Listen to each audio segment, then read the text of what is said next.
Hello. There we go. Something. Alright, audio appears to be working fine. Had some issues with audio last night, but let's not dwell on the past. If someone wants to @ Ethan in the chat, because he was just responding to me. Yeah. I will.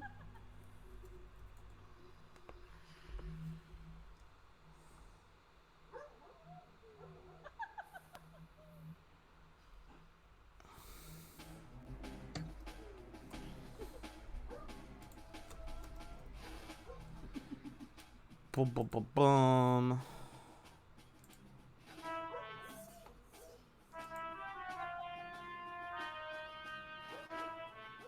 Alright, there we go, there we go. Although that is not the right number of followers. My app is doing me dirty for the follower tracker. I'll do you dirty for a follower tracker. I mean, please. Let's see.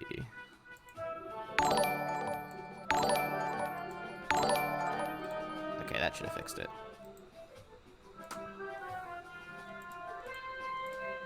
Yeah, there we go, there we go. Alright. I'm gonna drop our stream starting soon thing, and we'll get into a recap here. You got a lot to cover, man. Huh? You have a lot to cover. Yeah, Jesus fuck. Okay.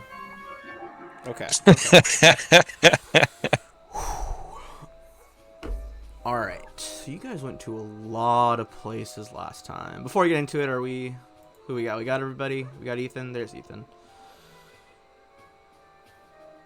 We're missing Nate. Yeah, he's not making it today. But I'm fine with doing He's at Aunt Cindy's. Oh, cool. I'm fine with doing a 4-person one. It's when we get down to 3 people for a stream, I'm just like, I'm scared someone's gonna die. We also have a dragon, a succubus babe, and a giant cat, so we're not really down to 4. That's very true. Alright, so you guys covered a lot last time. You're inside Runeforge. Runeforge being this extra-dimensional space that the Thessalonian Runrlords put together, just years and years and years ago, literally 10,000 years ago, as a research space so that the different factions wouldn't try to kill each other while researching things. Didn't really work. Still a bit hostile in there. Not a great working environment, as working environments go. But as such, the main Runeforge area has 7 tunnels leading off of it, representing the different schools of Thessalonian magic, which are linked both to one of the traditional schools of magic, barring divination. They didn't believe divination was a legitimate form of magic. And linking one type to a sin. For instance, greed is transmutation magic, lust is enchantment, wrath is evocation magics, things like that. Last time, you all explored a few different areas of the Runeforge. You explored the Abjurant Halls of Envy, where you discovered a disjunction device which threatened to eliminate a lot of your magic items as well as your magic for potentially forever if the artifacts had exploded. But luckily you avoided that outcome and managed to collect several vials of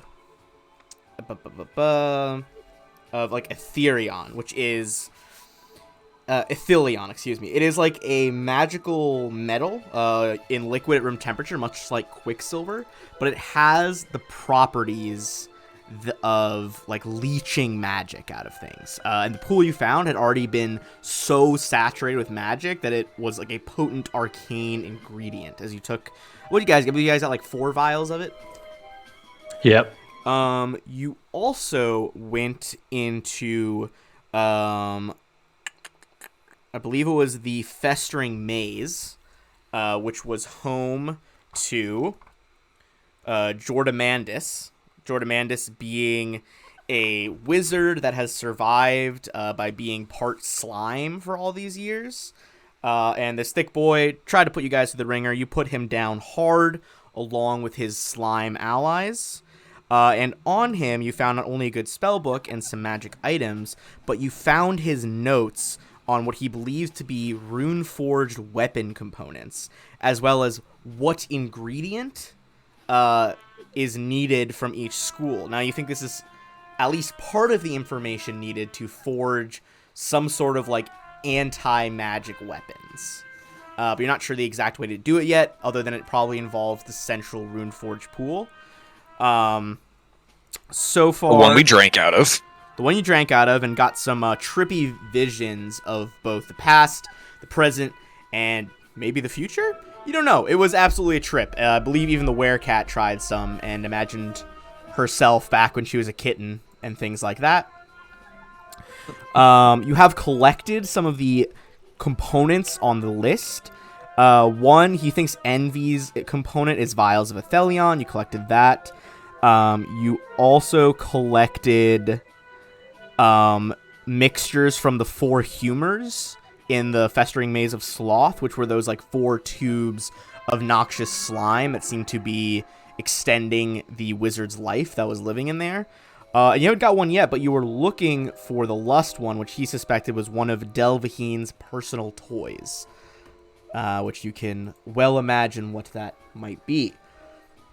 You then proceeded to barge your way into the areas of Lust, the Iron Cages of Lust, where Cantham, being the member of your party that is most consumed by lust, ended up in the tent with, stream, I zoomed all over the place, with Delvaheen, a very powerful succubus bard, as well as a member of the dominant prestige class. Her children and other monsters were her submissives, meaning they had extra powers to protect their dark mistress. She almost killed Cantham merely by draining his life force out while they had sex. And while you managed to stop that eventuality, unfortunately, he was blasted out of the sky by a shining child in a massive beam of, like, white-hot laser fire. You guys proceeded to kill just everything in here, which is where we ended the battle last time, being a battle that netted you, I believe it was like 38,000 XP or something, whatever I sent you guys in the chat earlier. Certainly the biggest chunk of XP you have gotten thus far. But that is about where we left off. We didn't loot. We didn't look around. We didn't even investigate the cages around here, even though there appears to be one living person in at least one of the cages. Does anyone have any? That was a bit of a long recap for our sessions. While you guys think of any questions you might have, I'm going to start doing this new thing where I put links in the chat at the beginning of the stream. These are links to donate if you want to help support the stream. It is a link to the different Sirenscape packs we're going to use tonight. A link to our upcoming podcast, which we'll discuss more later, the Sundine Chronicles. And a link to the Adventure Path, which we're currently playing tonight, if you want to support Paizo, being the awesome company they are, and go to their store and buy it for yourself. So I'm going to drop those in the chat. And anyone have any questions on our recap from last time? Well, I just got to say, like, what a stark difference it was between the Festering Maze and the second hall that we followed. I mean, it was like night and day as far as difficulty went. And so moving forward, I think we need to move with caution. Yeah, it was certainly a lot more difficult. You guys also did pull a lot of trash into one fight. To use, MMO terms, and that's all. Whereas the Festering Maze, you guys really snuck around. There's a lot of tight twists and turns, so you're able to isolate those fights, which made for a much smoother encounter. Whereas this is literally just one truly massive room. I mean, each of the square grids is actually 10 feet. I really did think. And I know some of you guys did think we were going to be able to talk our way out of it, and yep. I'll be honest, I never thought that. It was possible, but I was not exceptionally confident. So, what are you guys doing? I believe you guys didn't even have time to revive Cantham last time, but he's fucking dead on the ground. You got all these people around. Thankfully, no one is left being dominated. So Agnar's no longer dominated? No, he got out of it, I think we can say. Okay. For the sake of our sanity. think the only thing I had to deal with that, if it's an ongoing magic effect, I could try to dispel magic. That's the only thing I would have had for that. Okay. Say that again?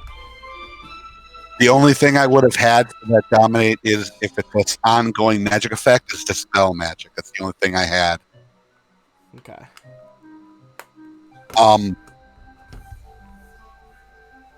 Okay. And we did have a scroll of true resurrection somewhere, right? Correct. Correct. It was in that tube you guys got from kind of like the optional boss in Jorgenfist. Black Monk. Black Monk. It was like that Aslanti mummy that like levitated and fucking sucked the life out of the room. Yeah, he And kicked my. He had the green tube. Yes, that's also where you guys found the anathema archive. That one of the artifacts you guys are currently carrying, along with no, the other artifact you guys got from the Scribbler, which is that pen that supposedly tells the future. That's in my hat. That is currently in your hat. Yes. Yeah, we might want to use that before we go down the next hall. Well, I'm gonna run over to Cantham and say, who had that scroll? Was that me? I think. Yeah, you I would have it. assume that. Yeah, I think once I they got it have out of it, the 'cause I- tube, they gave it to you because you're the cleric Correct. aficionado. And you had that. You had one of the first bags of holding. That's true. You Yes. did have one of the first bags of holding. That's one thing that I realized when we were going through that one area last week. I don't have specifically what I have in my bag of holding, so if my magic got turned off and my stuff spilled out of it, I don't know what was mine and what was in someone else's bag. I think you guys did take a pause between rooms. I feel like you could have sorted it back out between you. Okay. Well, I'm gonna cast True Resurrection on Cantham from that yeah. scroll, which I did some looking into it. Actually, True Resurrection restores negative levels, It does. It fixes everything. which was the thing I was struggling with. Because I was gonna have to prepare for restoration like 7 times to get halfway there. I rarely get to use that high level soundbite for the cleric setup spell, so I'll play that again because it's satisfying.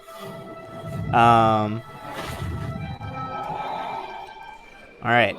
So there is this, as you unfurl the scroll, there is a shining radiance that fills the room. Briefly, it seems that the bricks of the roof are stripped away so that you can see the strange, churning white extra-dimensional space outside of this. As this happens, for some reason, it should just be void out there. It's like strange extra-dimensional magics, but you see the sun itself radiating downward. And as it washes over Ethan's character, Cantham, we go briefly to the River of Souls. For those who don't know, once someone dies, they follow the River of Souls for an undetermined amount of time through the afterlife to the Boneyard and the Spire of Pharasma, where the Lady of Graves judges them and sends them to the proper afterlife. This time, however, as you drift down the River of Souls, Cantham, kind of in this strange limbo, you see a old woman with warts on her nose, a hag, reaching for you, about to pluck your soul out and place it in a jar to sell on the extraplanar black market. But suddenly, she is blinded by sunlight, and a solar-looking angel with wings of fire grabs you by the shoulder and rips your soul back into this room. You see it floating back down into your body. Do you accept the resurrection? Absolutely. The burning angel boom, slams your soul back into your body. The wound in your stomach that was burned almost entirely through, you can see the spine, seals back up, and breath fills your lungs again as Cantham rises from the grave. That worked. Thank God you're back. You were totally. First things first, guys. Where's my fucking pants?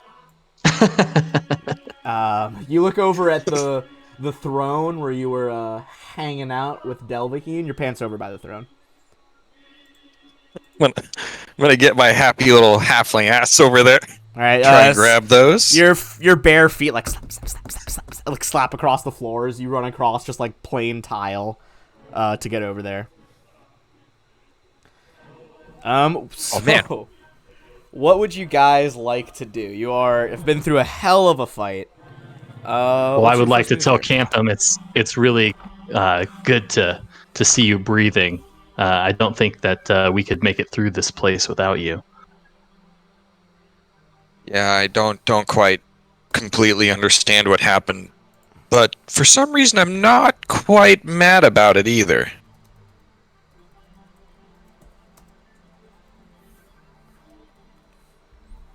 Fair enough. So let's go check out this person that's in the cage in the corner of the room. I think that's our first order of business. We might be able to get a little information about this rune forge. All right. So you all head over that way. Anthem is gonna look at Odral and tell him thank you very much for the resurrection. Of course, brother. I'm glad that you're back. I'm not That one to did judge not people quite. on their choices, but maybe not that one. Yeah, that wasn't one of the best ones, but damn it if it wasn't one wild ride. Inside of this bird cage, for lack of a better word, contains a shivering man wearing nothing but a set of chains and a thick leather collar. A pair of clay bowls occupies one corner, and a pile of straw sits in another. Who are you? Are you here to hurt me? He says this in Thessalonian.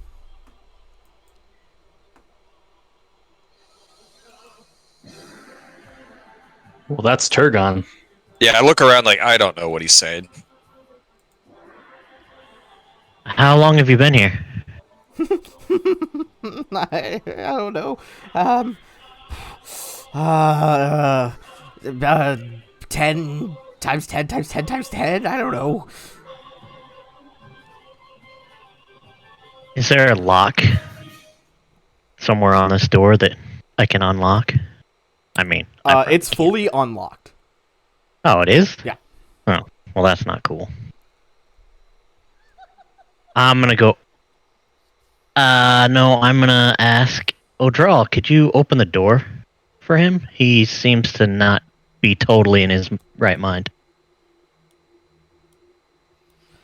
Can I get any kind of impression of what type, other than him seeming a little out of sorts? Does he seem His violent at all? eyes are darting around like crazy. Give me a heal check.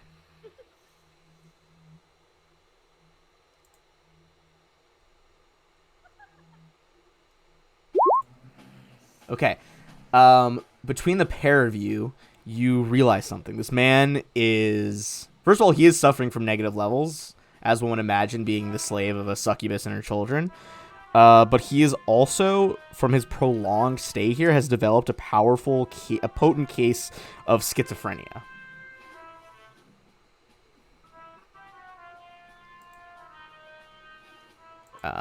Seems that That's terrible. you're worried that if you stress him out too much, he's gonna like become confused and like hard disassociate from this reality. Anthem puts the fireworks back in his bag. Okay, you put the loud bang fireworks away. So much for that celebration. Okay.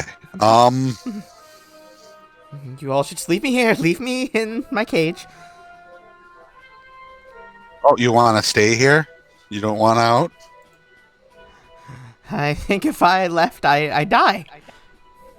I must be talking through Turgon, by the way. It didn't dawn on me in different language. Sure, you Turgon, do you like translate? Yeah, I'll translate. All right, you act as an interpreter. He does relay that. He's like he's afraid that if he leaves, he's gonna die. To be Well, honest but- with you, would that not be better?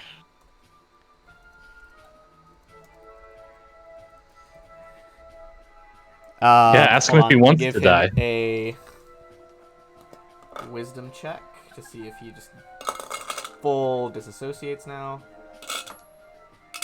Also, what am I doing? These are the wrong dice. I can't use Aslan dice in this campaign. That'd be a grievous insult. Ah, they are my red evil dice.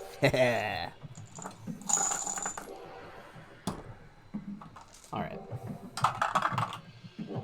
He is confused for at least 4 rounds as he begins just muttering to himself. Well, Ezra says to Odral, you know, this seems to be your kind of thing, as far as making judgment on whether we should leave him here or not. If you think we should take him with us, I'll tie him up. Well, yeah, I don't like the idea of just leaving someone here, but I don't know if I can help him at the moment. Well, we are in an extra dimensional space, so if we leave him here, it's likely that he will be stuck here even more alone than he already was forever. All right, your enchanted Alu demon is in your thing, in your journal. Thank you. That is this girl over here. Okay, I'd like to bring him with and get him out of here if at all possible. If we can do it safely until we find someone that can help him. What's the plan from here? Are we gonna continue searching through here, or do we have another plan? Let's I don't know how finish. everybody is on their, health and resources. Well, I know where beds are at, so if we need to sleep, we got it. We may want to wash the sheets, torch them, the same thing, but I can also get my fortress out if we need to. But I say we look around in here. I assume that she had potentially other secrets that we may be able to unlock, or at least items, because I definitely want to go check out that whip that she had. That seemed... Sure, you can search her. Where's my book? 5 notes. Or her and the ladies, if they had anything. So what she has, first of all, she has a +1 dagger. That's a backup weapon. And then, I'm pretty sure I have a handout ready for this. Give me one sec.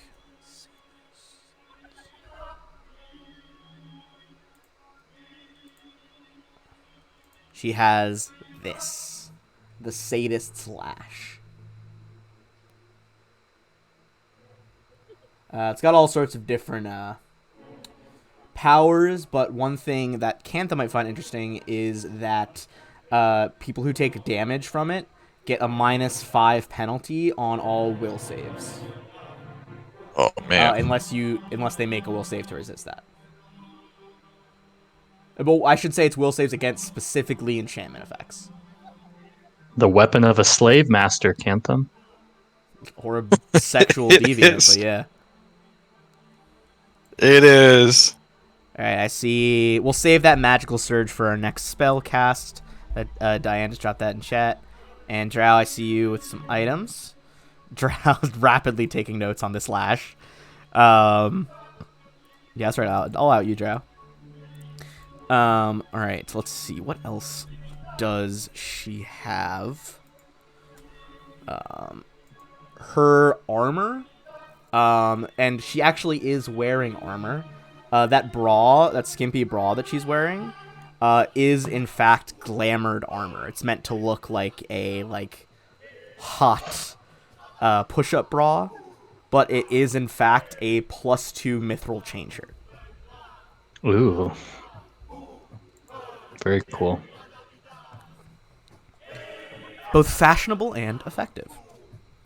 Mm-hmm. All right, that was her magic armor, and now for her actual magic items. She only has 1, but give me a spellcraft on this. You guys haven't seen a belt this good yet. I don't think so.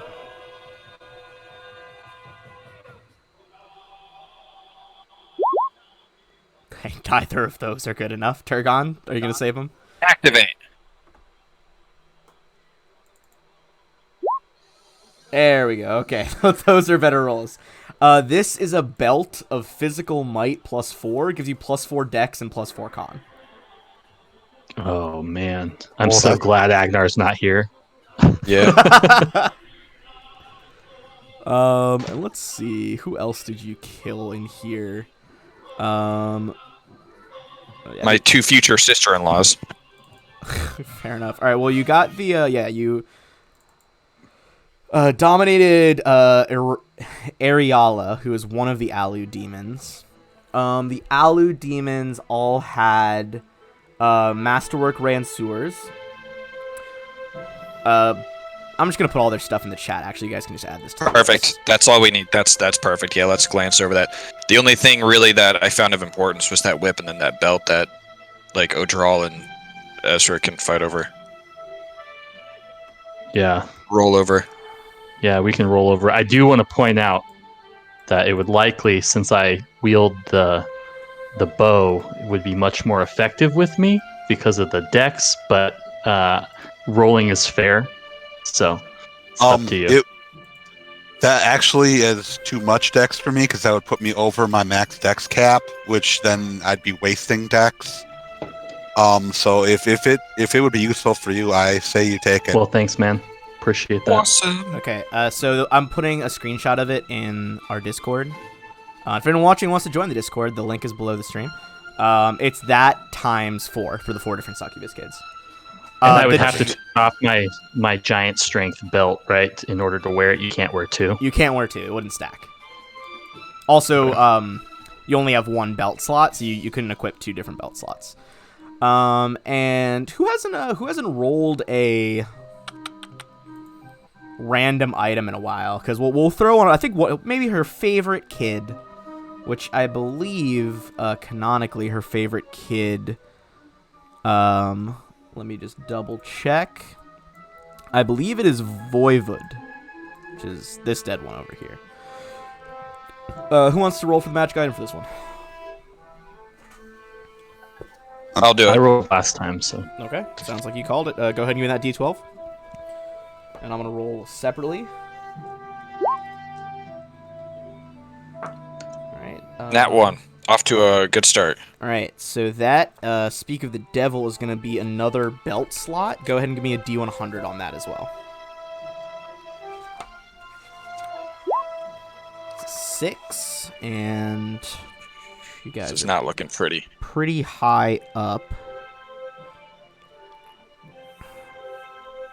Okay, let's double check what that does. She has like this belt on her that looks like a snake. It is called Anaconda's Coils. This snakeskin belt buckle is shaped like a serpent's head. The wearer gains +2 enhancement to strength and +2 on grapple combat maneuver checks. In addition, the belt also grants the wearer the Constrict ability, as per a monster with a Constrict ability, for 1d6 points of damage plus the wearer's strength modifier. So that's the Anaconda's belt. Excellent. Silly question: does the cat have a belt slot? Oh, that's a That's a good shout, actually. I want to say the quadruped animal companions do have a belt slot. I swear, after the stream, I might make the magic item drops a little bit harder, because Drow's dropping another one. Because that could be fun. We'll get to that in a minute, because you guys still have other rooms in here you have not actually searched. Do you want to search the tent? Yeah, we can do that next. Yeah, sure. All right, go ahead and give me a perception check as you scour this, like, red silk pavilion.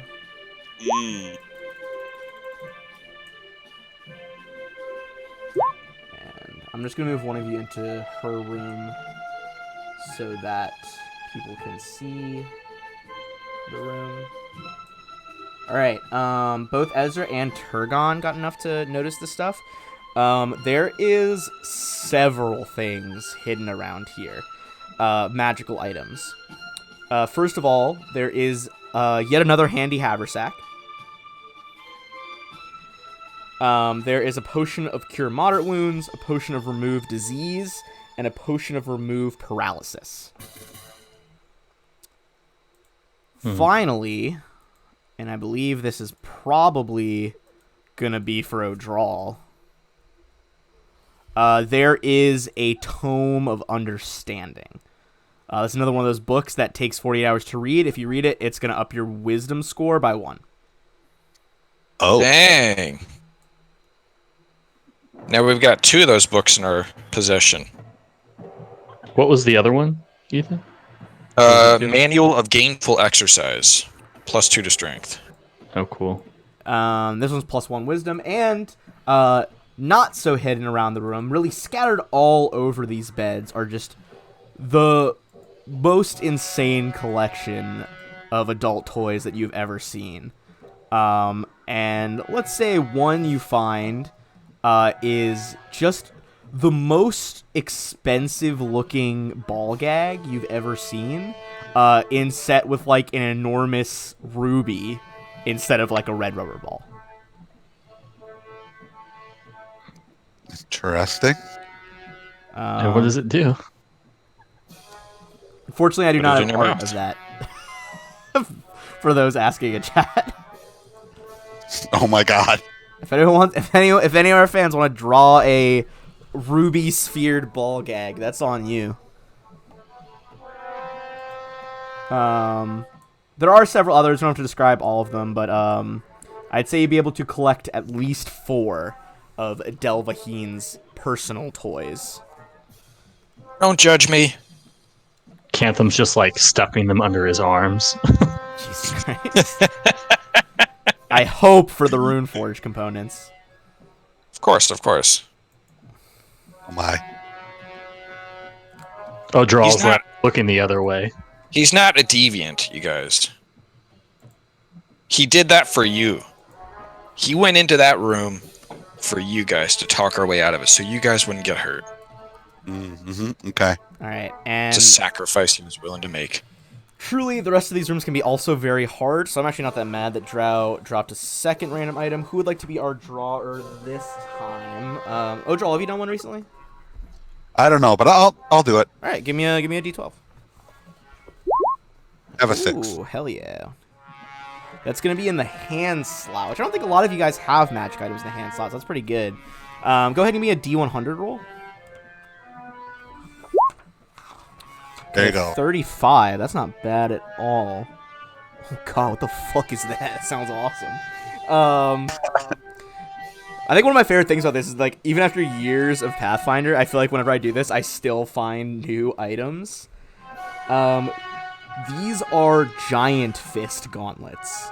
As a swift action, the wearer of these rough leather gauntlets can expand their hands to twice their normal size and harden to the consistency of hardwood. This transformation lasts up to 20 rounds per day. Does not need to be used consecutively. If the wearer hits anything with an unarmed strike or natural attack using their enlarged hands, she may attempt a bull rush as a free action. That's pretty cool. If I didn't have the gloves of the shortened path, I would be way into those. True. What were the gloves called again? These giant fist gauntlets.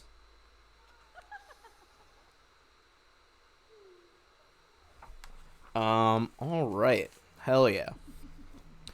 So, I'm just double checking real quick because I don't want to cheat you guys out of any potential loot, but I think you have found most everything that is in the cage.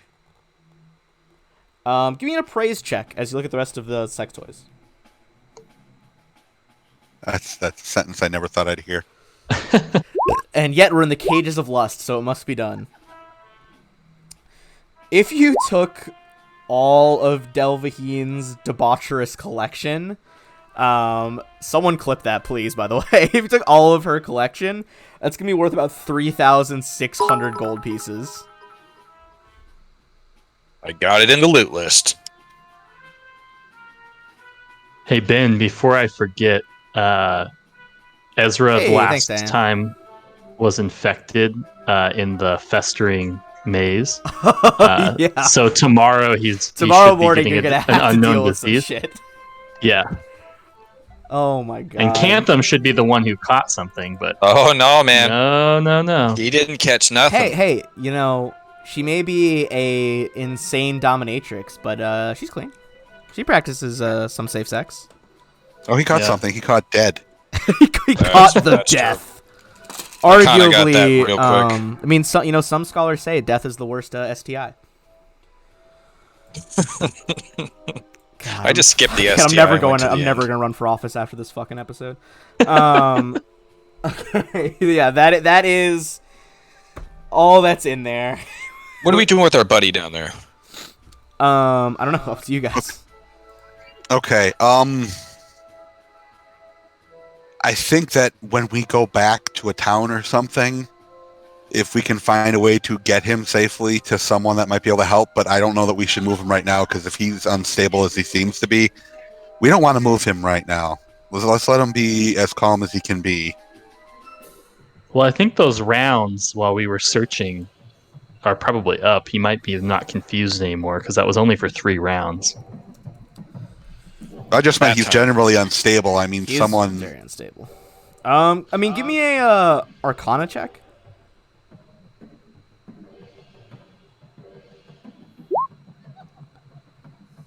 Oh God, why'd I bother? It was a good effort.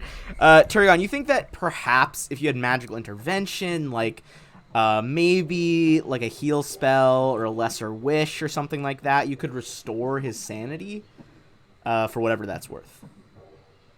We do have a lesser wish, but He I don't know is if we want to speaking use it. Thessalonian, and we are in a 10,000-year-old Thessalonian rune forge. There might be something to this.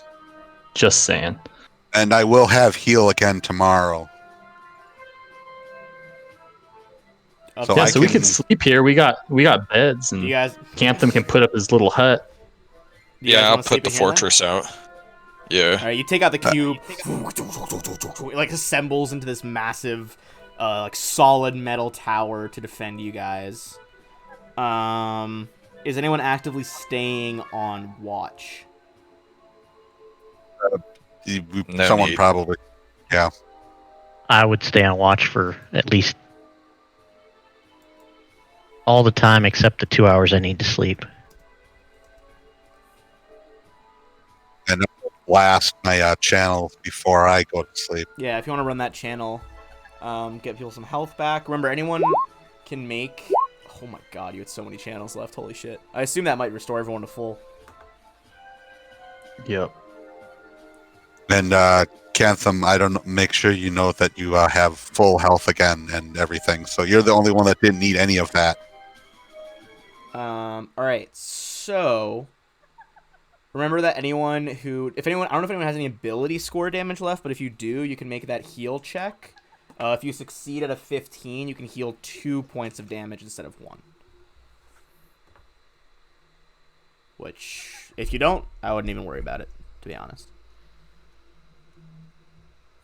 Okay, so is anyone posting up a watch as you go through? Yeah, I'm gonna watch. All right, go ahead and give me a perception check.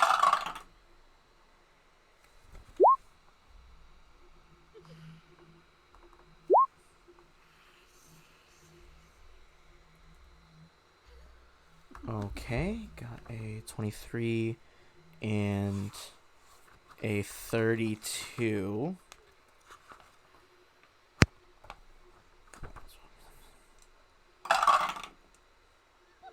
This time, you get lucky and nothing seems to come bother the iron cages of lust.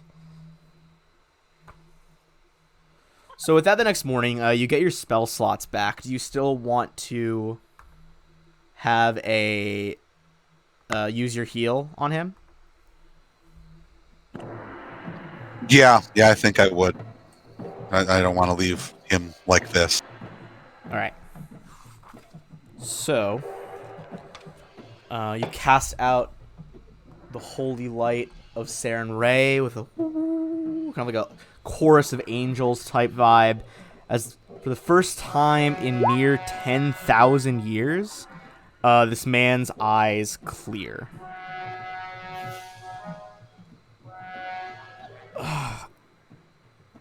By the gods. Thank you. Thank you. I can think clearly for the first time in, oh gods. Last I remember, it was, and he says the date in Thessalonian.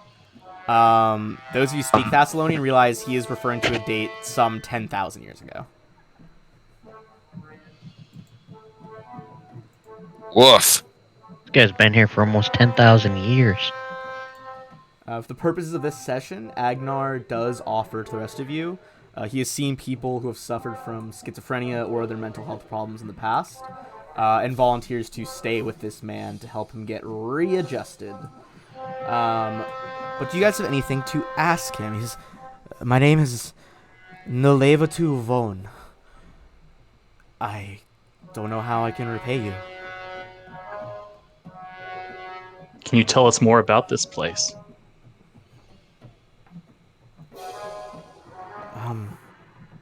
Yeah, God, it's so hard to say, but I used to be a soldier. A soldier for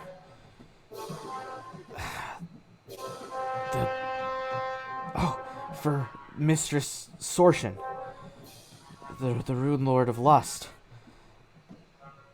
But I was a commander, and oh god, she tortured me for so long. The Runelords are beyond cruel. I did what I had to survive in Thassalon, but no one deserves to live under them. No one. Do you hear me?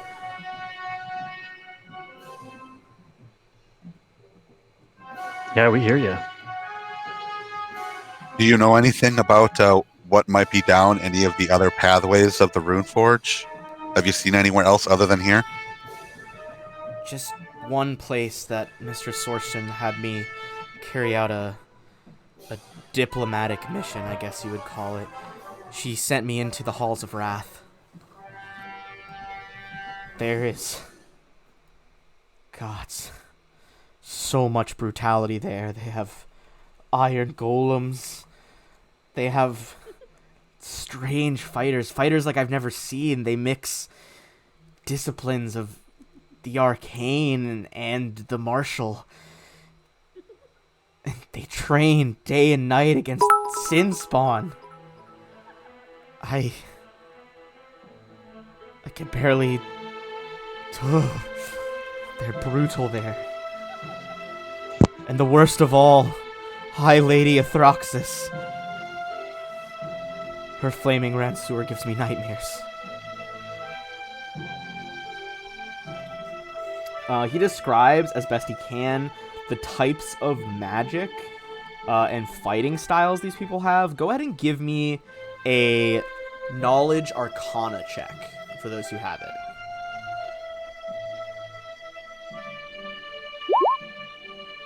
Turgon, you've heard about these people. They're kind of warriors of old. They very rarely exist nowadays, although some still cling to the old traditions. It seems likely that any soldiers that might still survive in there, besides, Unholy Sin Spawn, are likely Eldritch Knights, who are able to use a mix of wizardry and combat prowess to become even more devastating on the battlefield. Mechanically out of game, these were kind of the prestige class that was like a precursor to the magus class.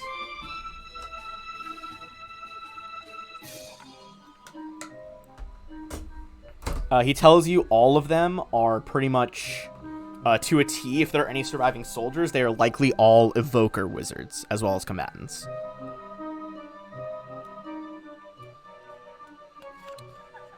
Evoker wizards. Yeah, so someone who specializes in evocation. Fun fact, I'm pretty sure illusionists are the only school of wizard that when you talk about one of them, it doesn't end in an ER. Every other one has an ER. I don't know why that's interesting, but I find it interesting. Thanks, boss man. Fun fact of the day. Fun factoid of the day. Alright. He does also tell you, though... Listen, I appreciate everything, but... once your friend here helps me back to myself, this must be my new home, if I decide to live. It was Sorshin's magics and the magics of lust that sustained me. If I leave this room, 10,000 years of aging will catch up to me, in seconds. I will crumble to dust. Mm. But I don't want you to worry. That is my choice, if I choose to make it. For now, I wish to rest with a clear head for the first time in eons. I'm glad we could help you with that at least. Thank you. With that, As we set the way for the Rise of the Runelords sequel. as we set up with that, I'm going to bring you guys back over to the main Runeforge map. Did we get any XP for helping that guy? Yes, you did. Thank you for reminding me. Since you guys actually helped him instead of just defeating him in combat, everybody gets 9,600. Oh, and we got that this morning, huh? I'm going to say, because it was so close to the morning, I'm going to let you guys prepare any spells of the next level. And then once you're ready, if you guys, so you guys effectively have a level up here. Once you're ready, I am not even pinging the right layer. You can drop your characters back in the Runeforge area. I'm going to remove this turn order because we don't actually need it right now. There we go. Damn, so what level are we now? Was that 15 for you guys? 14. 14. I was 14. Yeah, I'm a level behind with getting my my new spells because of my prestige class. So I finally got to level 7 spells now. Nice. Dude, high-level cleric spells are where it's at. Alright. As you guys rest for this good deed, so shines a good deed in a weary world. And you find you're all yourselves magically bolstered. For the remainder of whatever next hallway you go in, I'm going to give everyone a heroism buff.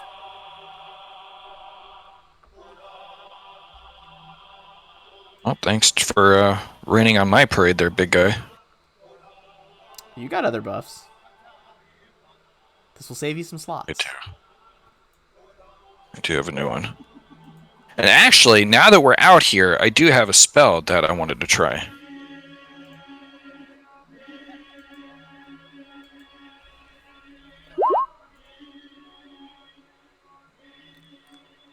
Here in the main entryway, I would like to cast Legend Lore on the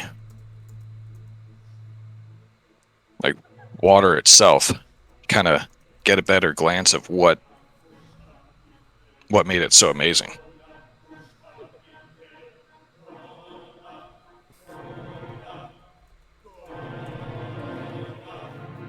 Okay, so brings Yeah. to mind. Yes. Who are you doing this on? Distracted there, Ben? Yeah, that's pretty funny. Drow made that hold on, I'm gonna save it. God damn it. Chat delivered on that art real quick. If you guys are looking at the stream, that's what a solid ruby ball gag looks like. Enjoy. I'm gonna get fucking taken down for this. Woo. Alright. That's classy, man. Yeah, that's very classy. That's some high-end shit right there. Okay. So you're legend loring the statue? No, the fountain. Oh, the fountain itself. Okay. And that gives you... Sorry, I'm just reading the spell. Oh, you're good. Doesn't the casting time, it just takes 2d6 weeks.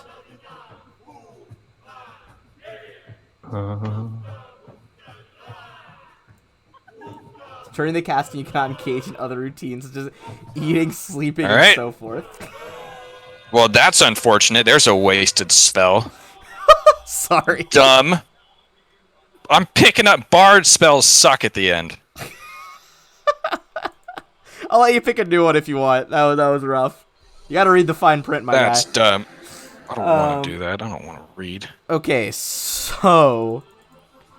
some ones you haven't gone down. You guys kind of been going in a clockwise direction. You went to Maze of Sloth, Halls of Envy, Iron Cages of Lust, if you keep going in that loop, I mean, this one's back to the gate portal, which is since shut. Here's the Shimmering Veils of Pride, Halls of Wrath, Crypts of Gluttony, Vault of Greed. What are you guys feeling? Well, we were doing it systematically, clockwise. So Okay. So that would be this one right here, which is the Shimmering Veils of Pride. Let me skip back over there.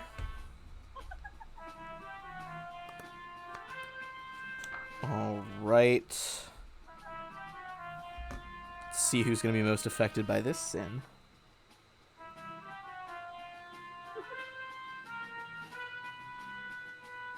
Fuck. This was Agnar's room to be affected, but he's not here, so we'll have to deal. Honestly, it's probably. Do we want to come back to this one? You can if you want, but it's probably he would probably like not to be here. It's up to you guys. yeah, I mean, we can wait for him. I mean, if it's going to have some special implication for Nate, I feel like we should just skip that one for now. Okay. All right. Would you allow me to go to the Halls of Wrath? Yep. The next one in order. And real quick before we go in there, Yes, if nobody wants that +2 mithril shirt, Ezra would like to put that on. Are you disabling the glamour, or is it a bikini? Oh, please. I'm just gonna. Yeah, I figured it would have like any other magic armor. It would just fit me. and Once I it's put it on. under my leather. You can command it to look not like a hot bra, but that's up to you. Yeah, I just wanted to look like my shirt that I already have and put it on You underneath my can't change leather the armor. glamour, I believe. I think it's specifically glamour to look at that. Either it looks like chainmail or it looks like a bra. Okay, then chainmail. That's Okay. I have a Hey, you changed it. +1 mithril shirt already. I just wanted to All right. look like the +1. Give me 1 second. I'm going to switch you guys over to the Halls of Wrath. It's probably going to be dark for you here for a second. Let me reset the dynamic lighting.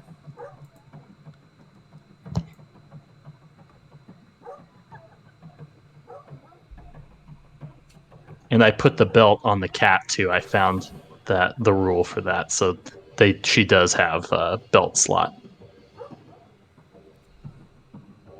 That's The awesome. belt of giant strength. Okay.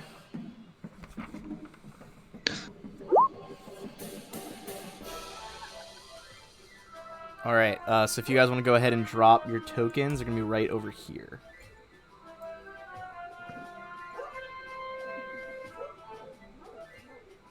Is that right?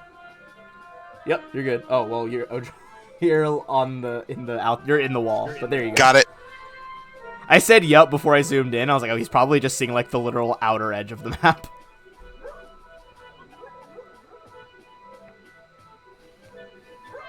All right. Outstanding. So, let me describe as you guys enter the room. Ooh, this was made. Give me 1 second. I'm gonna fix this. But this was made with the old lighting system, not the new one. So I'm just gonna drop some torches really quick, because this room is gonna be lit specifically by torches.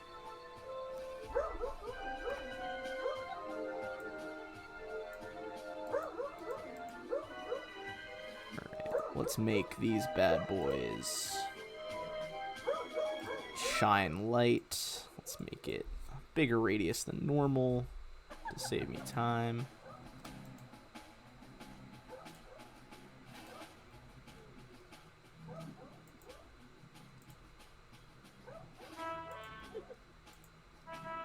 And this token for Malice doesn't have vision. Give me 1 sec. I'll fix that. All right. And Malice had dark vision, correct? No, she just doesn't have any sort of vision. Oh, okay. So when I move her It says token, she does. oh, I guess she does. It seems like it wasn't working a second ago. Sometimes But, you just gotta shuffle them a little bit, and that like changes got it. it. Perfect then.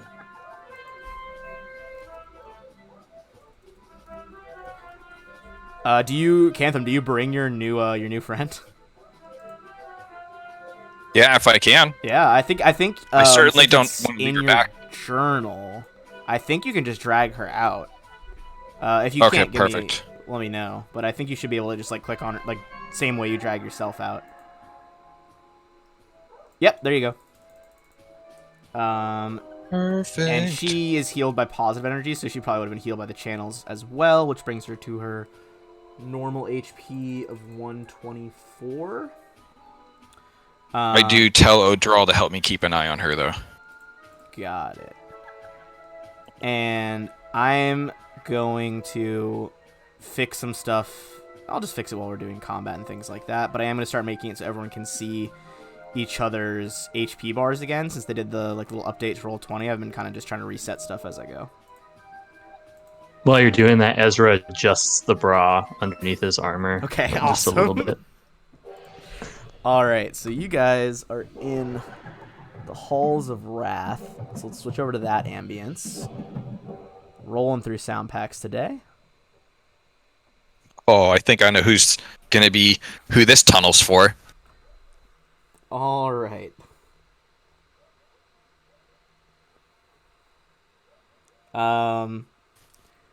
Ezra, go ahead and give me a will save. Yes. All right. Oh, I always worst will saves. Ezra, you are feeling Yes, you fucking do. charged by this room right now. No terrible effects yet, but you're feeling angry, and your new Bone Devil tail is like lashing side to side. All right, I'm gonna describe to you the room up ahead. Is that disease set in yet? Is what? Do we know what the disease that he caught yesterday since Oh, we yes. slept, is that setting in? That is going to set in. Thank you for the reminder. All right. That is gonna set today. And you, my friend, are going to take 1 con damage and 1 dex damage, as you just feel like feverish and hot the next day. And this angry vibe in here is not helping. A wide corridor of polished marble opens into a brightly lit and extremely tall chamber.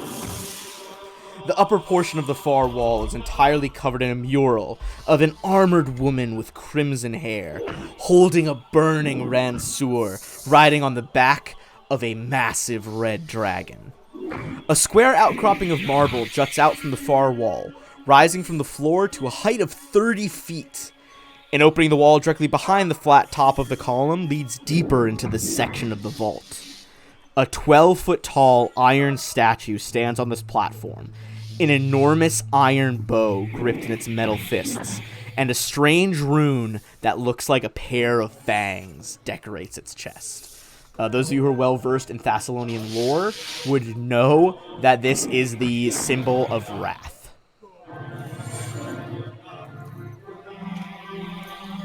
All right.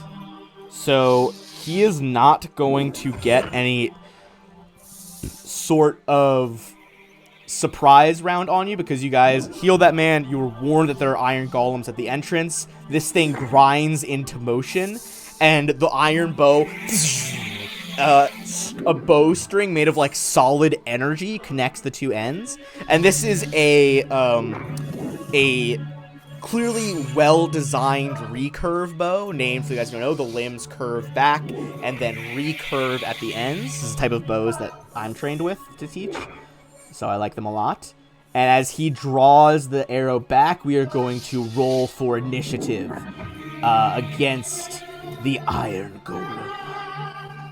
Before we get too far in, the sickness sir. that Ezra has, this disease, is he feeling it, or is it kind of one of those things that is very subtle, I mean, you're and he's feeling not that quite sure. one dex and one con thing. It's probably you probably feel like that kind of like a little bit of muscle ache. You feel like when you have a cold, like not enough to stop you from doing things, but enough to be unpleasant. He wouldn't know enough that he's sick to I be think he able to would take feel that that he's sick. disease. Okay, we have that cure disease that we just got, and I wonder if Odral might entertain me by letting me take it, because I got a little sniffle. One sec. Let me see what I got spell wise. Now I need to use the scroll. Oh yeah, remove disease. I did not have it prepared. So if we want to give that a try to help you out, yeah. Go for it. Yeah, I'm just going to take that. I don't know what we need to roll for or anything like that. I'm just going to click on my link so that we can see the text of it. Cool. Okay. 'Cause I don't have it prepared, but I have it. You must make a cast roll check against the DC of the disease affecting the target. Success means disease is cured. Yeah, give a cast roll check. Yeah, it's filth fever. That's a very easy disease to cure. With that scroll, he does cure you. You still have the 2 ability score points, but yeah, that's it. All right. So the damage will stay The until... damage does stay. It's like that. The disease hurt you, but now the disease is gone, so it can't hurt you anymore. If that makes sense. Makes sense. All right, go ahead and roll for initiative. With the Iron Golem, the Iron Archer.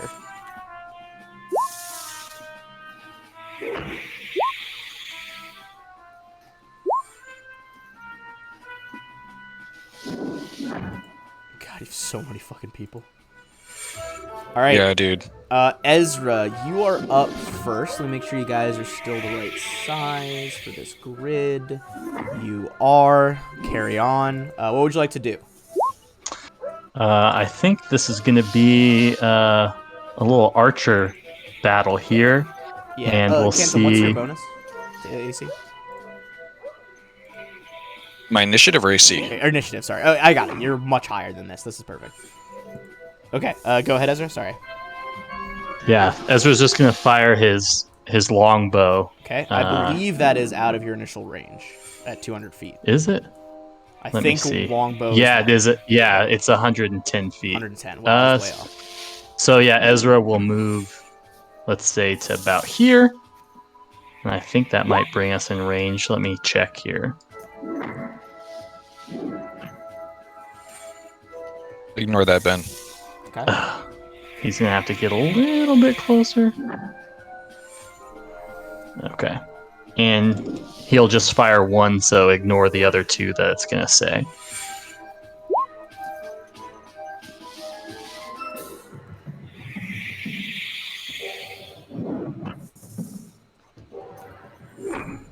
All right. So just the first one? Just the first one.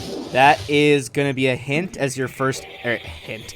A hit as crackles of ice as your first arrow flies forward, striking the Iron Archer. And let's just double check his stuff here. Your bow's +3. It looks like it is been reduced a little bit, but not much. Okay. That is going to be Cantham. All right. Cantham is going to read his spell to make sure he doesn't look like a fool again. Okay.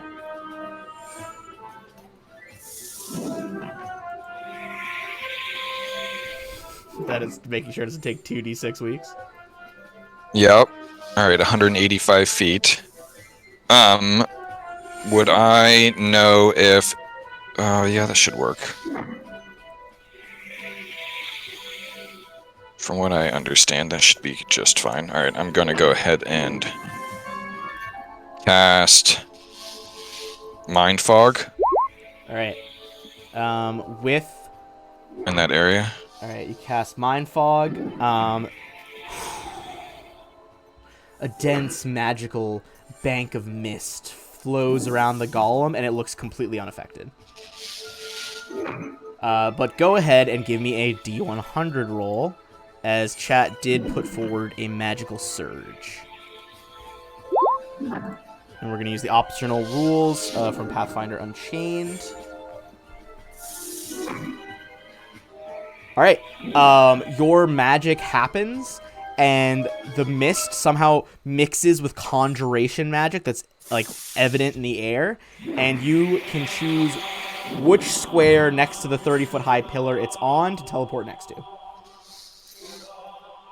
But you have to teleport to one of them.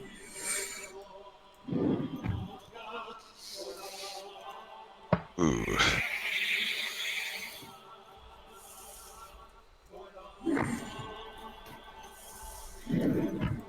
Let me see here. So I have to teleport to... Yeah, your magic basically surges due to the amount of insane arcane air that is in this environment, and you have to teleport to one of the squares around the Iron Archer. Oh, man. Perfect. At least you're on the floor, though, and he's 30 feet up, so it's not like he's right next to you. Oh, okay, fair enough. I did not get Ariella in the turn order either way. We'll say I figured she can just act on your turn. You want her to do something? Yeah. I just yell for her to come help me. All right. You can move her in and double move her. Do whatever you She want. can fly 50 feet. I think she gets 50-foot average flight speed.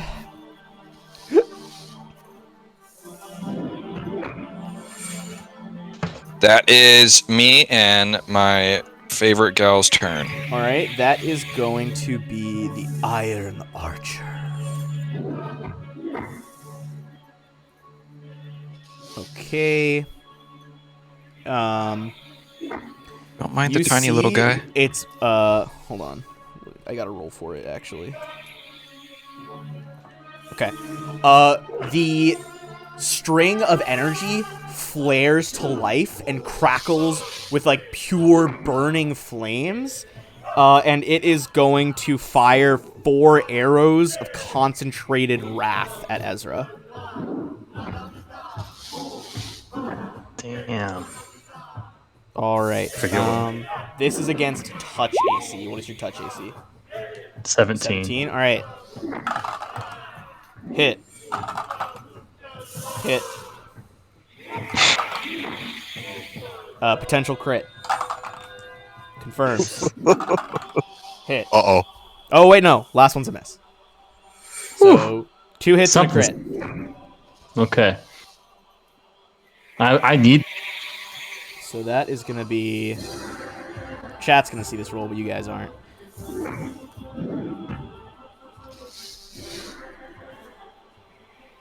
See the roll.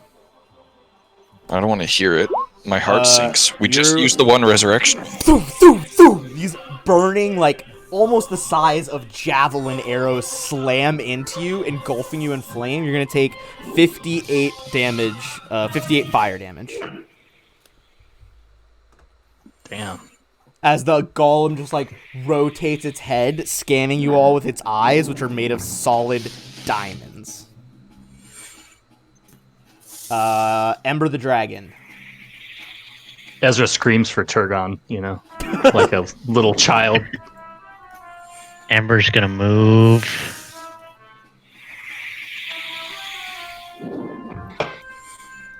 To there and cast Mage Armor on himself. Alright. You activate Mage Armor, encasing yourself. Again, your magic has continued this shift as you get more powerful, having made your deal with the devil. From, like, purplish magic into this, like, hot red hellfire.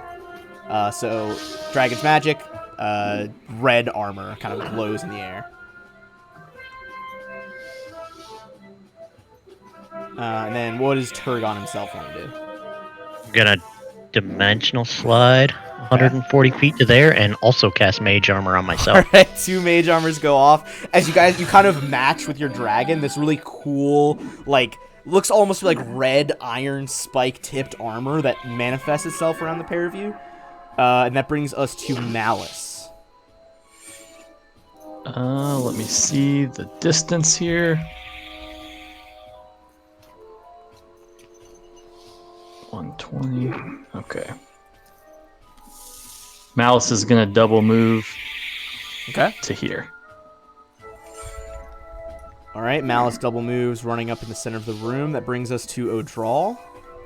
who's currently at the back. Our stream Yep. camera's like mega zoomed out because this room's fucking enormous. Yeah, I was trying to find out if I trick to make myself go faster. I don't. So I move. You can take the Sorry, run action, but it would lower your AC. Is run 4 times? Run is 4 times, unless you have the endurance feat. In which case it's times 5. But I assume you probably don't have endurance, because no one ever fucking takes endurance.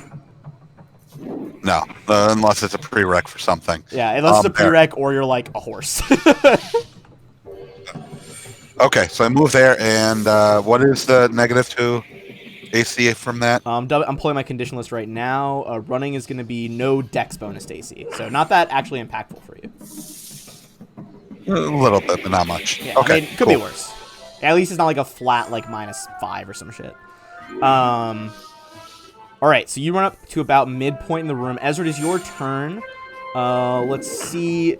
Dark Knight retrieved by the gods buff from the chat. So I'm going to drop you a heal spell really quick. Oh, sweet. As Odral... Again, Odral has kind of become the focal point of these by the god rolls, as they have just, like, are the closest things you guys have to a contact with the heavens. So, Odral, you kind of, like, extend your flame tongue sword, like that burning fire sword you have, and it licks out, you know, a couple dozen feet behind you to strike Ezra with a quick heal. That is going to be... That is going to be 24 healing on Ezra. Perfect. You guys get that. And then it is back to your turn. Go ahead, Ranger. Ezra is just going to let loose with 3 arrows of his own, keeping his fingers crossed as he pulls the string. All right. And they'll Let pop it up rain. any second now. All right. First one is going to be a hit, and then a miss and a miss. As just like one, kind of right where you got the last one, you double up where the metal has become brittle due to your icy arrows. But the other 2 just ping off of different parts of the statue.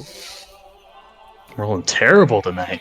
That brings us to Cantham, who has ended up like just next to. And remember, the Iron Archer is on like a 30-foot high like marble pillar, so he's high up off the ground right now. But you are pretty close to him. What would you like to do?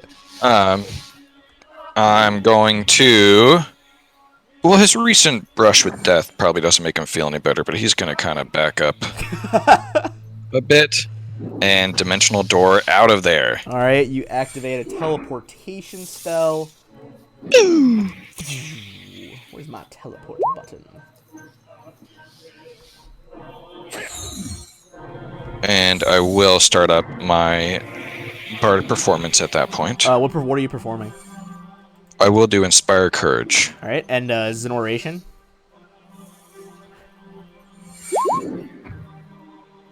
Is this like a song or an oration? Oh, it's a song. Okay. You start jamming like this, like it's kind of like this punk rock ballad about the River of Souls where you just were, and like the dastardly hags stealing souls. They put them in jars that got you on hold. You just start this. I guess that was more of a rap, but there you go. And that brings us back to the Iron Archer. You see his bowstring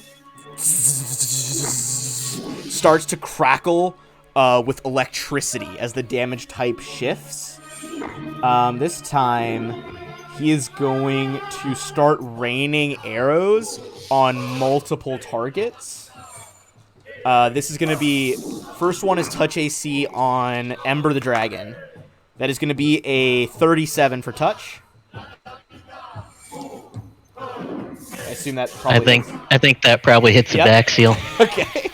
You're going to take... not that bad. This is 8 lightning. 8 lightning damage. Alright, next arrow shot's going to be at Malice. That is a 29 against touch AC, so Malice is going to take a little bit higher. That's going to be 14 damage.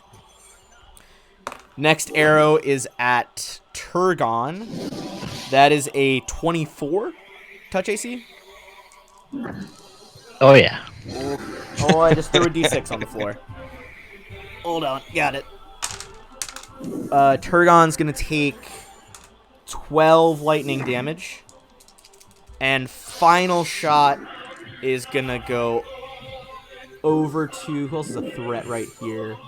Well, the Demon Sister, I assume you would have moved her before, but she's right in the face Yeah, of this yeah. thing. Yeah. What is her touch AC again? He got a 22. Correct. That works. All right, that's gonna be 8 lightning damage. As this thing continues, just these like crackling lightning bolts as it just like impassively, no expression, just tries to rain death on you all.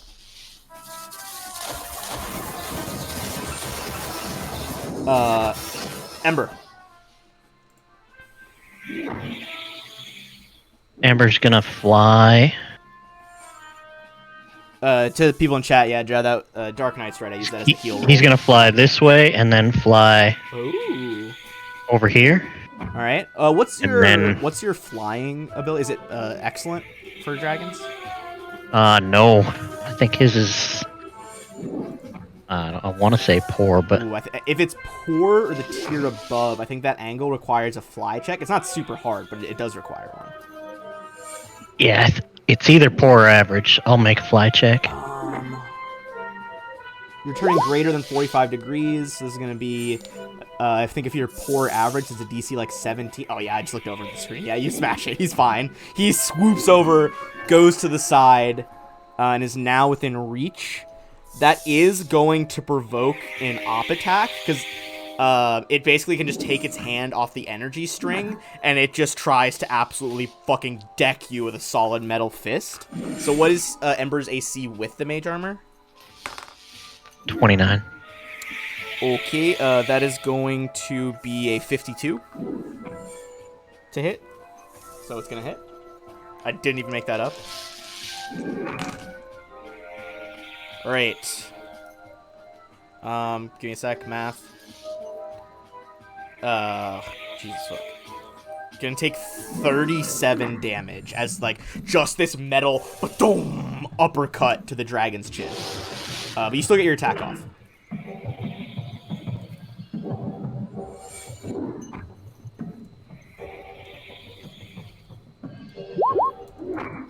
$38 to hit for 43 damage. That is definitely going to hit. Or your... So that was vital. He's Non-magical. Non-magic right now, right? Okay, so that it's going to be reduced on this thing's metal skin. But this thing is starting to chip and crack across that rune of wrath that has been inscribed on its chest. That is going to bring us to Turgon, right after your dragon. What would you like to do?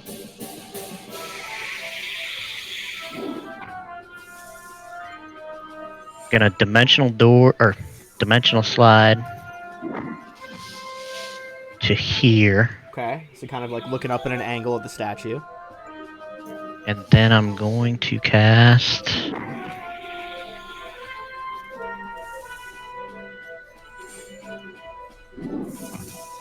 I'm gonna actually cast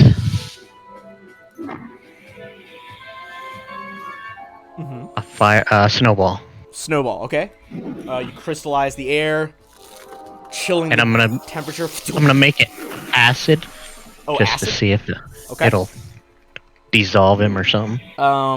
As you fire off the ball and it hits it, the whole ball instead of him dissolves. Give me a Knowledge Arcana check.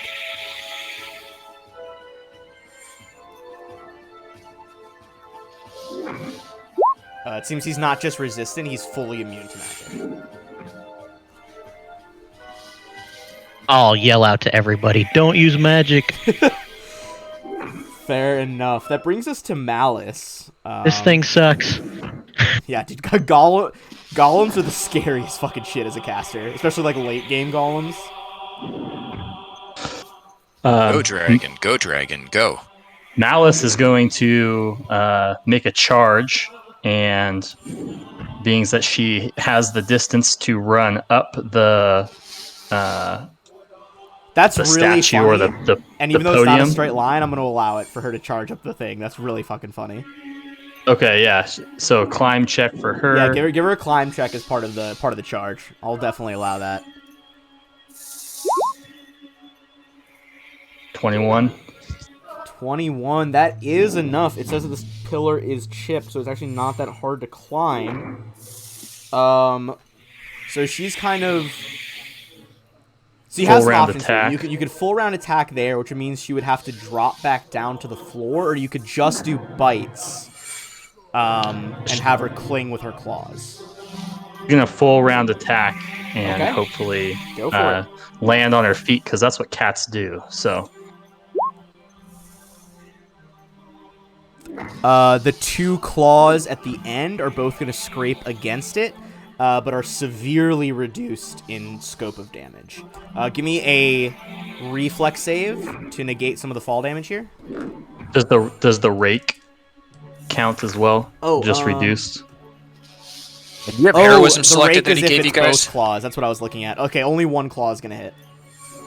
No, I didn't have heroism. Yeah, heroism is part of it, so that does hit then. Okay. All right, hold on. I just like double reversed my own math. Okay, I got it. I figured it out. That is enough. So you're going to ignore the first 10 feet of fall damage, and then the next 10 feet are going to be non-lethal, and then you're going to take 6 lethal. So Malice takes 1 non-lethal and 4 lethal. It's like a hard fall onto marble tile, so it does hurt, but not hurt as badly as it could have. Okay. Shout out to Yes on That Mom for cheering with some bits. We appreciate it. We appreciate it. And that is going to be the end of Malice's turn. Do this crazy, charge up the side of a literal pillar. Brings us to Odral, who is still at the kind of midway point of the room. Yep, gonna fix that right now. My turn's gonna be really quick. Click this. Run 75 feet to right behind there. Okay, you all see this like fully armored dwarf scimitar made out of like pure dragon fire, essentially, just sprinting ka-thunk, ka-thunk, ka-thunk across the room. All right, hell yeah. That brings us back to Ezra, who is healed a little bit by that god redemption points, but is still in the back of the room. So I have a question. So Yes, sir. last time, or when we got that dragon's hoard of stuff, I took these arrows, these masterwork arrows, and I've looked it up, and I can't find exactly what the rules are for masterwork arrows. So a masterwork, the benefit of a bow is that it's expensive to fully enchant an item. So it's in the long run, it's cheaper to fully enchant a bow, but for the short term, not everyone can afford that. So enchanters can make money by enchanting arrows, which is cheaper, and people buy more arrows. But a masterwork arrow would be the same as a masterwork bow, and that it would give a +1 to hit. But that wouldn't be as good as your current bonus from the +3 bow is higher than the +1. So masterwork arrows are effectively just arrows. Oh, so it wouldn't add an extra +1 to the +3. It would cancel it out. Yeah, it wouldn't. Okay. It wouldn't work. The benefit would be Alright. like if you had a bow that was not enchanted and you went out and found like just beautifully handcrafted arrows, like excellent arrowhead, goose feathering, perfect shape of the shaft, and the knock has been like perfectly carved to your string. Like that's a masterwork arrow. All right. Well, in that case, he's going to use some of his regular arrows and Yeah. Okay. and fire off, knowing that the magic's going to do nothing, but hoping that they all fly true. Speaking of archery, I got a USA Archery keeps emailing me to recertify, but I don't need that certification anymore because I don't work at a camp. Yeah, I used to do that for a summer camp. I was actually Rangers Guild is what I Nice. did. Okay, so hit, but not a crit. First one is going to be fully reduced. Actually, it's not going to do any damage. Second one, the same. No damage total as the arrows fire off, rapid fire, but don't do anything. Man, this archer battle that I'm trying to have is not going my way. It's a little one-sided, I will admit. That brings us to Cantham, who is in the back with an aura of some kind. Bardic performance. That way, you can measure the range since we're in a big. Isn't area. Bardic performance just if they can hear it? Yeah, and I was reading the rules. I'll go over that with you later. What I found. But I always thought it was. I mean, just if you think they can hear him, I mean, it's yeah. If any room is echoey as fuck, it's this giant marble chamber. Okay, but I also have it up so people know that they actually to click on it. Yeah, to know that I'm doing it. That's very fair. He is gonna go ahead and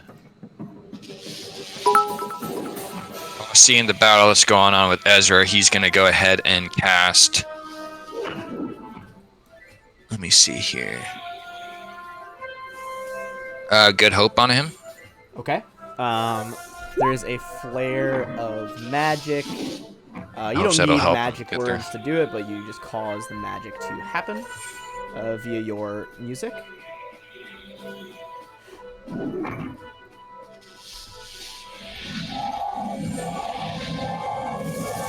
All right. Was that on?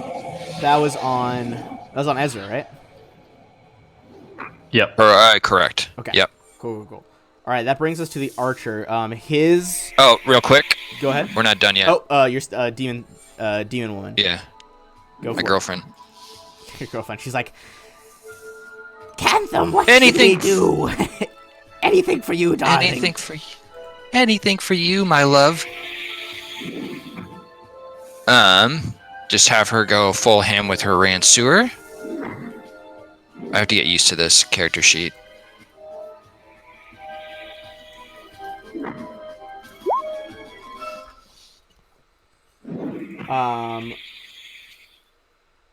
Okay. Oh, okay. It rolled on the GM layer, which is why first can't one. see it. Just the first one that is not going to do it, as her Ransuer scrapes off his armor. Okay. 32 doesn't, because I don't have the buff on her. I can't do that with her. 32 actually will do it exactly. So he'll take a little bit more damage. And he's immune to all magic, right? So Discordant Voice, the sonic damage, would have no effect on him, correct? Discordant Voice would have no effect, as that is a magical effect from your bard stuff. That makes it easy. Thanks, sir. All right. In that case, we are going to actually move to the Iron Archer this time. He might do some tricky shit right here. All right. So what he is going to do is he's going to turn around to the dragon and exhale a cube-shaped breath weapon of poisonous gas. So go ahead and give me a fortitude save for Ember.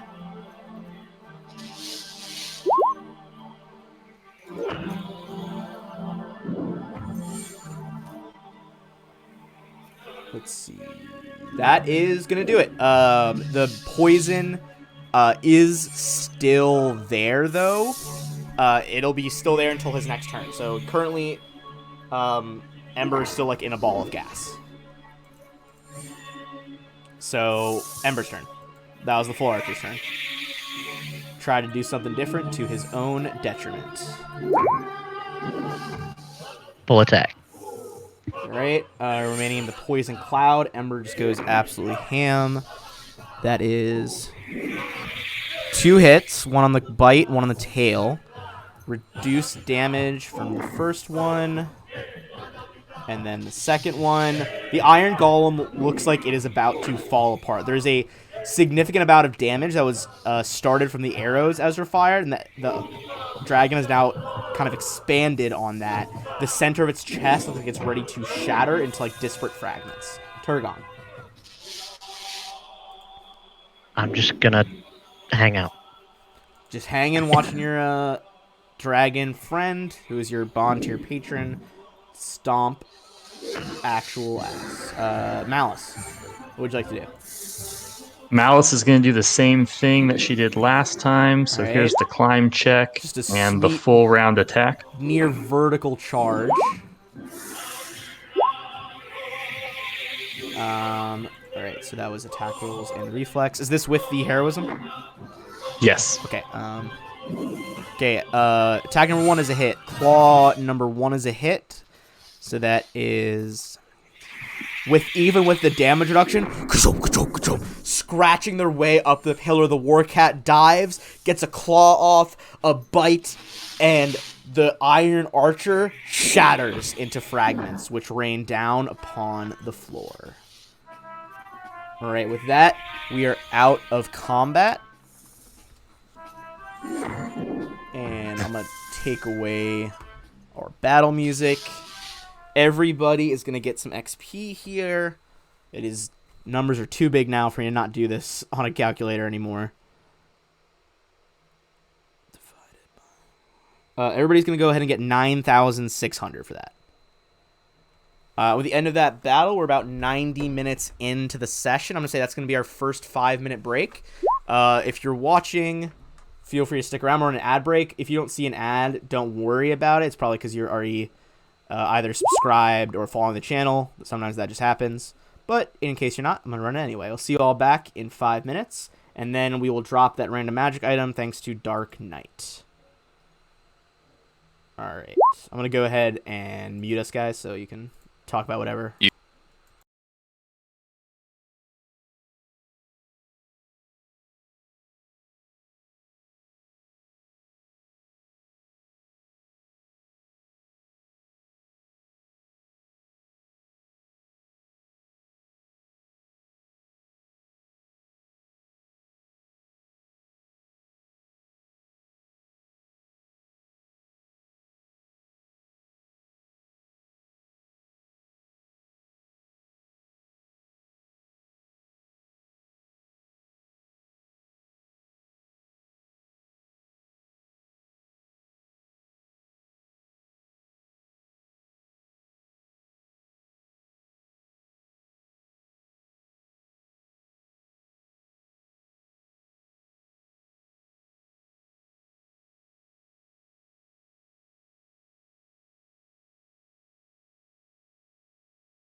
Alright, hello folks. We're gonna get back going here. Transition so you all can see us. Alright, so what are the last few dropped things? I think we had 2 magic item drops. Alright.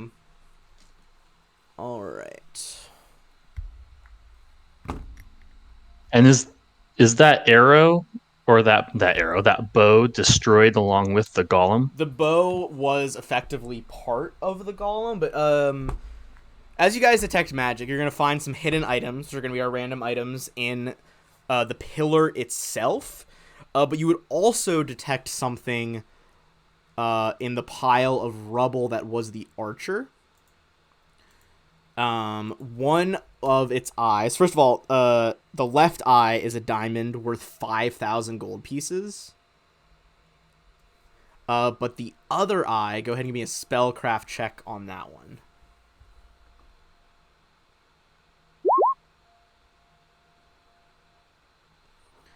This is a magic item known as a Gem of Brightness, which I'm pretty sure I can give you guys as a handout right quick. Right quick. I don't know why I said that. Never say that.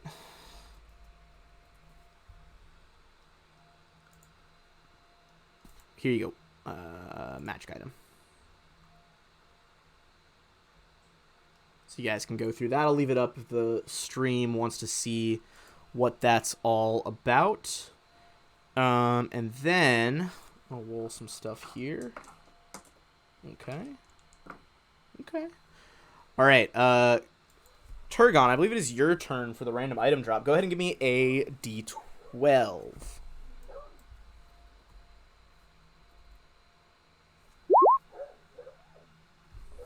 Oh, I heart you. Yes, I'm that, Mom. All right. 1, You 2, spoil 3, us 4, today. 5, 6, 7, 8, 9. All right. That is going to be a neck slot. Go ahead and give me a spellcraft check on the necklace.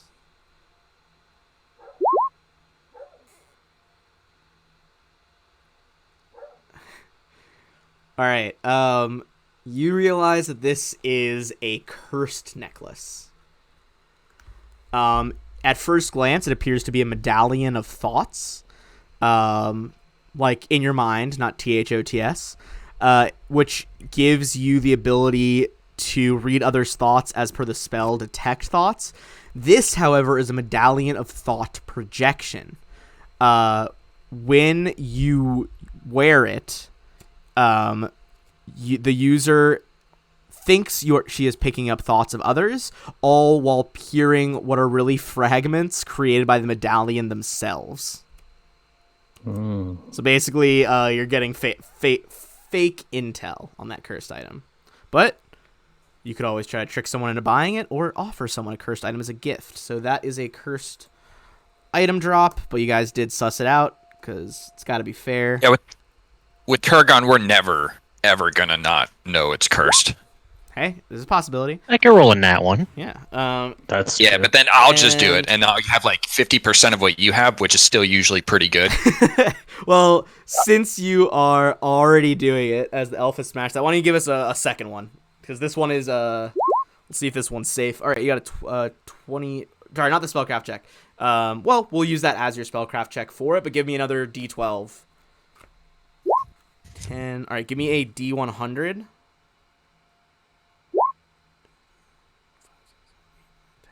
All right, you would know that this one is not going to be cursed. And let's get you the proper item. This is going to be on the shoulders list. You got a 41. Interesting. Another new one for me. This is what is known as a slashing cloak. So it's a thick burgundy cloak trimmed with mithril plates and cut to fit handsomely over heavy armor. As a full round action, the wearer can spin in his space, damaging each creature within 5 feet. The attack uses the wearer's highest BAB against each creature and deals 2d6 on a hit. The wearer is considered always proficient with this cloak. Furthermore, the cloak can be magically enhanced like a melee weapon. It's basically, it is a cloak with armored plating on the outer edge that when you spin in a circle can cut everyone around you. Sucks that it's a That's full pretty round cool. action, though. You negate all of your other True, abilities. but if you're fully surrounded, that's like 9 potential attacks. Because fully surrounded on all squares around 1 square would be nine attackers. That might be something good for a caster to have just in case they do get surrounded. Get our ambience I got a back cloak up. already. All right. So, that is pretty much all there is to see in this initial room. Do you guys wish to move to the next one? Yes. Mine as Ezra. well. Can we heal a little bit? Yeah, you can heal. Go for it. Oh, glad I ran all the way across the room to be able to heal you guys after the fight's over. Yeah, right? You're Big like rooms panting heavily. against archers are the heavy armored clerics enemy for sure. How's Ember looking? I can't see a health bar, so I don't know I think how Ember hurt took she a is. big Down uppercut. 45. Well, I'll start here. What's his HP at, anyways? Like, what's his total 149. HP? 149. His max HP is 49. 149. Oh, okay. 149. That makes more sense. Yeah, he's a dragon. Alright, I'm going to go ahead and resave Malice's token.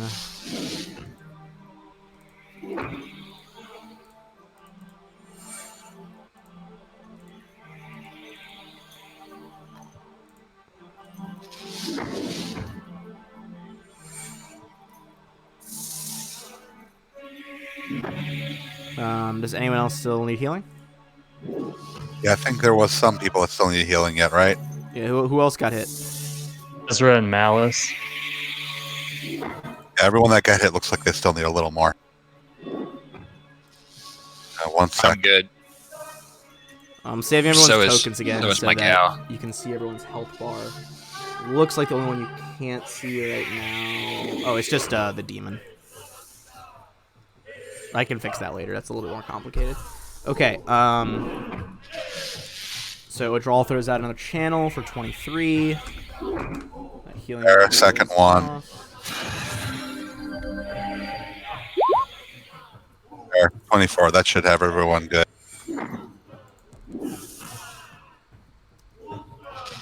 Thanks, O'Draw. Sure. That's what I'm here for. Well, one of the things. All right. As you guys advance, I'm going to describe the second room. Let's put away our random item drops for a hot sec.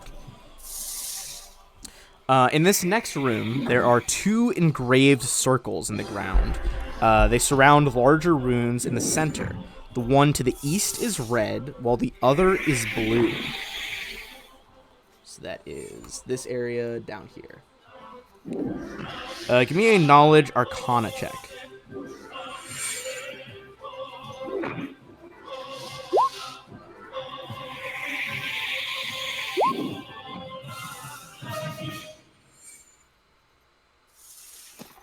All right.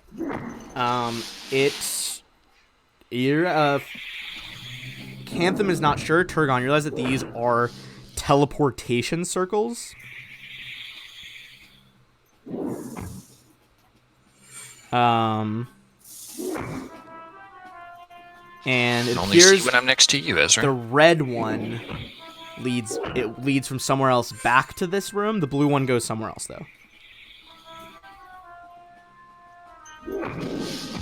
The blue circle will take us somewhere else, and the red circle will bring us back. Yeah, or like a different spot leads you to this one. If you teleport from somewhere else, it would bring you into the red circle. You're not sure where that somewhere else might be. Gotcha. So we have to take the circle to continue on. Yeah, you Who can see wants that to like be the other end first? of the room is just straight. It's just wall. There's nothing else there. Yeah.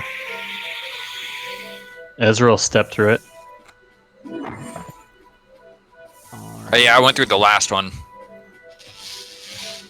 All right, give me 1 second. Just adjusting some stuff. Turgon and Ember would go through next, or immediately after.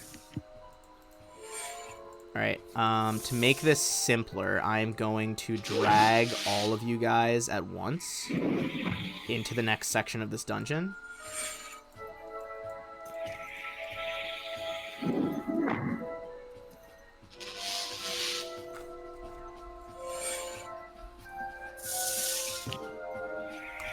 Get the stream there too. You guys all appear in this room up ahead. The next room is brightly lit. This long chamber is filled with practice dummies, dressed in battered and scorched suits of armor, and a few contraptions bearing sharp implements. Several doors and 2 corridors exit the chamber along each wall. An opening in the opposite wall leads to what appears to be a meeting hall. As you look across the room, however, and this teleportation does cause a flash of light, so we are going to roll into initiative here in a second. There are both Sin Spawn as well as warriors with crackling lightning swords. So we are going to roll into initiative. As soon as he sees that, would Ezra have time to activate his once-a-day invisibility before initiative, or would that have to be in initiative? I think that would be in initiative. These teleportation circles are very obtrusive.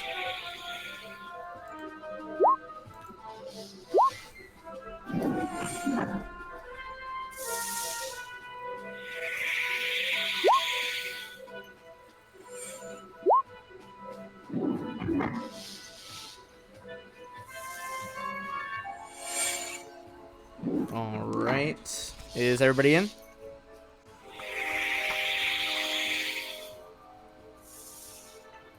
Looks like it.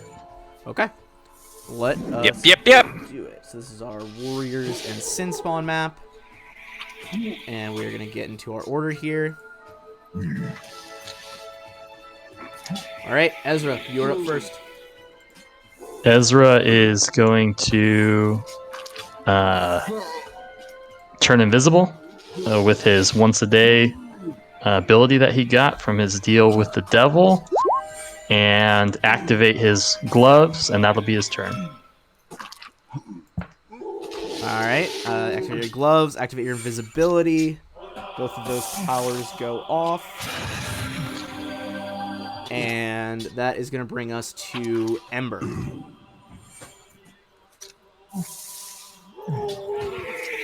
Ember's gonna move up to here and attack whatever this thing is. Give me one sec. That is one of the Sin Spawn that you heard about. I can show you guys a closer up version of their art. But move up and go ahead and give me your attack roll.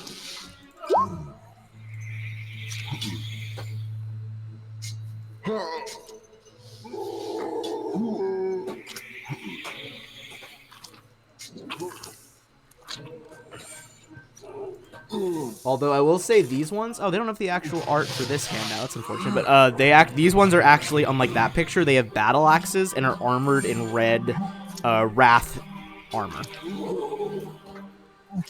30 is going to hit though. And hold on, I gotta. Numbers here are not correct for them, but that is going to deal a significant chunk of damage as you rip away part of its stomach armor, leaving it exposed. And that is going to bring us to the Warriors of Wrath. And they are going to start bum rushing forward here in a second.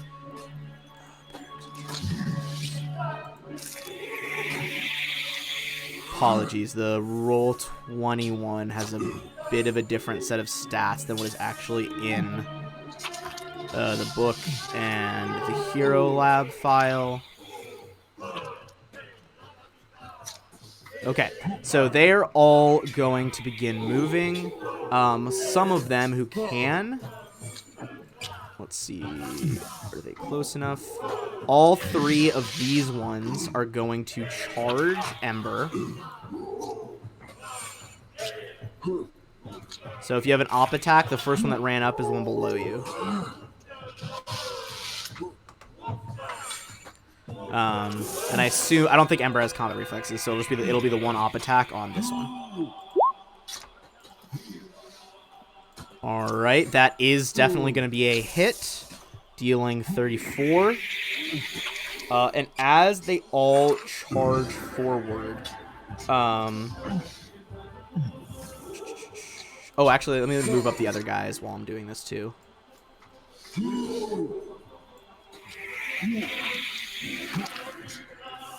Since we went from the last room into this room, are the effects of Cantham's bardic performance still happening? You guys took the time to heal, so I don't think Linger performance is still going. You see some of the ones in the back begin casting spells. But the ones who charged all already have a spell crackling on their blade. Is Ember wearing anything metallic? Nope. Okay, let me get my d20s out. So that's going to be 3 attacks. Only one of their great swords is going to hit.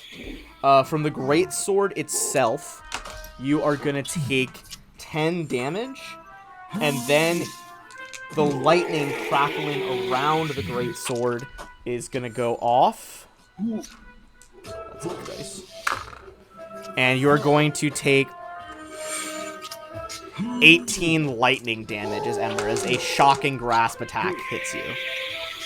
As this one spell goes off, you guys have recognized it. You've seen it enough times to know that a bunch of them have just been hasted. I'm going to mark the hasted ones with a green.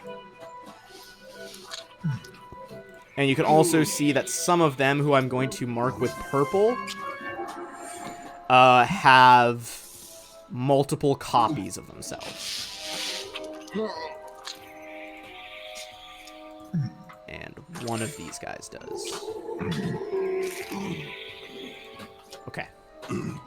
That is all the Warriors of Wrath can do, which brings us to Odral. Okay. I'm going to move 20. Okay, one move. Gets me here. And I forget, have we seen these, the Warriors, the one that just went, have we seen these before? Which ones? The ones that are like monstrous, the ones that look human? Those ones, you have not seen these before, but they appear to be what the man whose sanity you restored, what he described. These appear to be soldiers of wrath. They're a mixture of wizards, fighters, and the Eldritch Knight class. I'm going to show you guys their unique art from this book. Damn. Oh, wow. Yeah, That's awesome. Very badass. Okay. I want one. Fair enough. Eldritch Knight's one of the coolest classes. Yeah, I love Eldritch Knight. All right. So You get an Eldritch Knight. You get an Eldritch There Knight. are You a get an lot of Eldritch Eldritch Knight. Okay, Knights. second move. Okay, I just didn't know if they were like a non-human that I would roll a knowledge on. So I'll take No, the you second can move tell. You then. can tell that they are. They appear to be of Aslanti descent, which is a human breed that doesn't really exist anymore, but they are human. They're old. Well, there's a double move.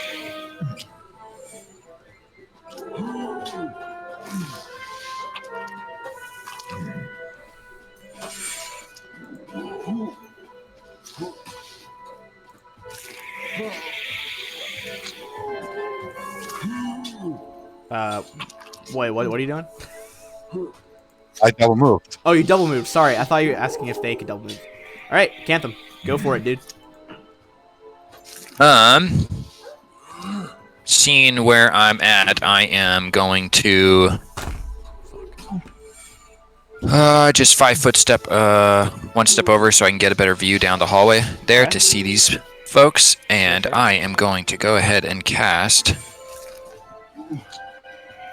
Confusion centered on this one. Maybe I should switch so you can see it. Centered on this one right here. So it should get that one, and that one. It should get basically like those 4 on the right. Okay. I don't think it gets the one on the left. Okay. All right. This is a mind affecting effect, correct? Yes. Okay. It doesn't It's seem an to enchantment. affect the sin spawn, but I'm gonna roll for the other two. What's the DC for the Warriors of Wrath? They 26. no fucking lie, just rolled 2 nat ones on Awesome. on 2 separate d20s. All right, so they are both fucking confused. Ooh, for a long time. Good God. How long does it last? 1 round per level. Jesus fuck, they're screwed. All right, that'll be a thing on their turn, but they are both have the confused condition now, which means they'll have to roll randomly. Okay, let's move on to Turgon.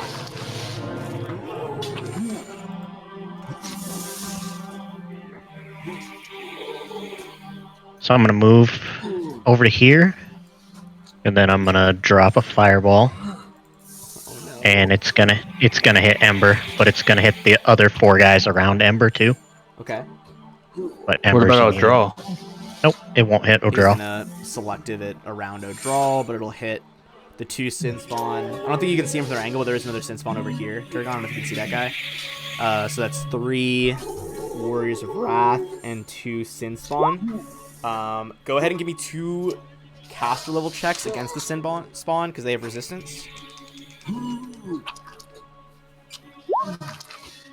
That is going to get by the first guy. Do it one more time. Okay, get by both of them. Half of that is 21, which is going to be enough to eliminate the sin spawn on the right automatically. The guy on the bottom who Ember bit is also going to fail, so 41 is going to eliminate them. Now for the 2 Warriors of Wrath.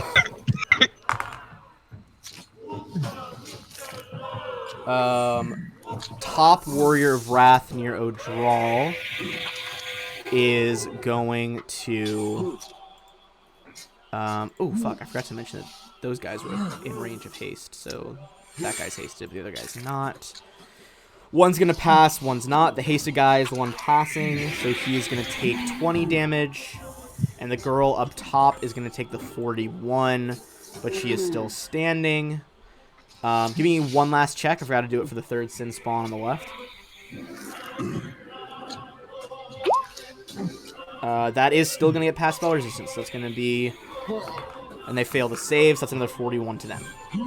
So 2 out of 5 died. The other 3 are badly injured, which brings us to the sin spawn. And they are going to begin... Ooh, that's going to be interesting. Okay, they're all going to charge. Let me move the dead bodies out of the way, because that's going to get confusing real quick.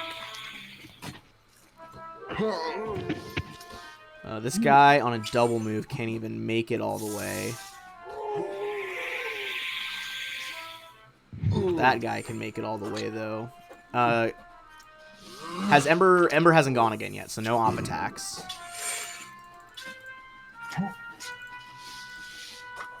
Alright, so...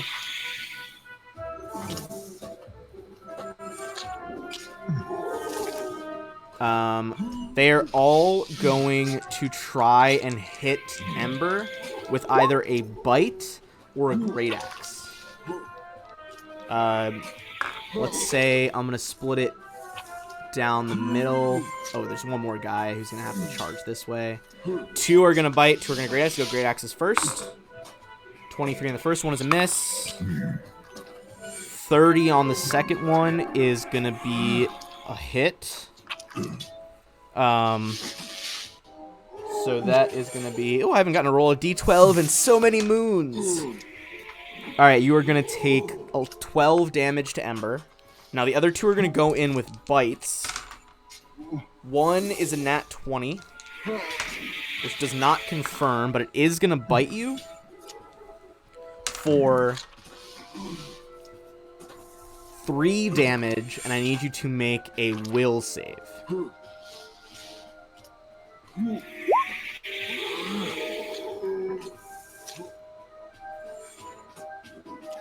All right, let me just double check. They're saving against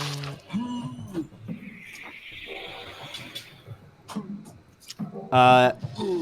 Ember is filled with thoughts of rage, but he's like, no, keep it together for the master. Keep it together. And he manages to resist the effects. But as they get closer, the ones over here, get within 60 feet.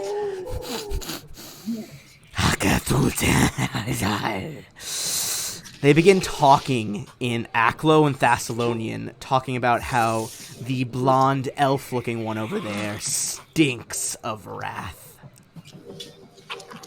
But they can't see me. They I'm can't invisible. see you, but they can smell you.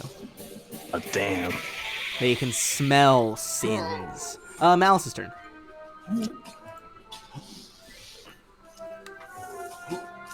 Malice is going to ready in action. Rightio. Malice raising action. Ezra.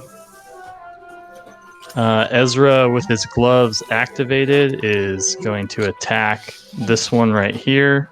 Okay. Warrior of Wrath over here. And do a full round attack with his scimitars. All right. Those are all hits. So I'm going to have to take this one thing at a time here, so bear with me. It's going to be 23 on the first strike. And there's nothing else I'm adding to this? Is the performance going, Cantham? Because if so, we'll get That's the 4. correct. It is going? Yeah, sorry, I forgot to put the. Okay, so 4 that's on. 4 extra d6 on top of this.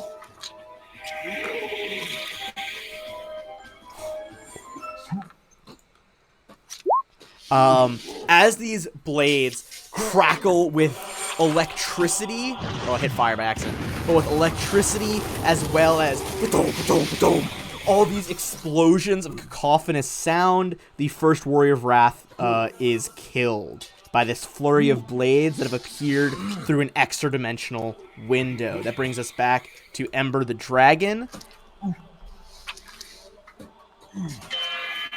Ember's going to take a 5-foot step back. At this point, you guys also hear an And- alarm going off. Alright, Ember 5 foot steps back. I think I know what's coming. Alright. Holy shit, okay.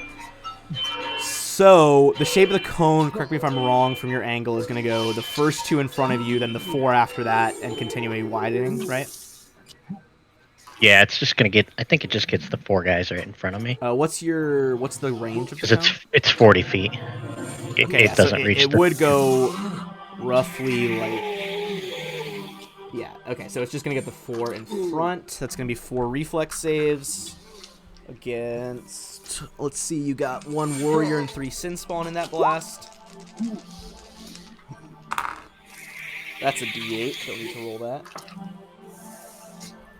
I believe someone outside is smoking the devil's lettuce, and I can smell it. Okay, only 1 is gonna pass. Jesus Christ. Okay, so that's 45. All of the sin spawn, except 2 of the sin spawn pass, 1 does not. So 2 of them take 45, which drops them to a fraction of their former health. The other one, it's reflex half, right? Yep, half damage. Okay, so that's going to be 22 less. And then the Warrior of Wrath is also going to take... sorry, yeah, he took full, so it's 45. That Warrior of Wrath is almost dead. As just this huge cone of hot fire fills this area. That brings us to the remaining Warriors of Wrath. Let's start with the one who is confused. Give me a D100 check. He is going to act normally. And he is going to fire off... God, what is he even going to do?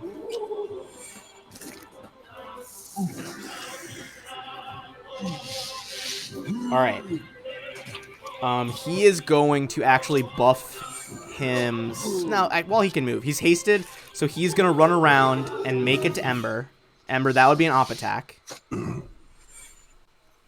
All right, so since that hits, it deals 36, but now he is fixated on you because of his confusion.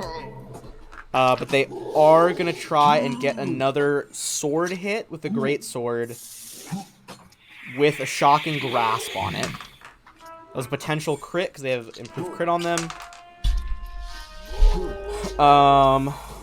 29 his AC right now? Yep. Okay, so that is going to be a hit. So it's going to be a crit with the Great Sword in addition to a shocking grasp. So let's go with the lightning damage first. That is 21 damage from the shocking grasp. And then the Great Sword itself is going to be another 10 damage.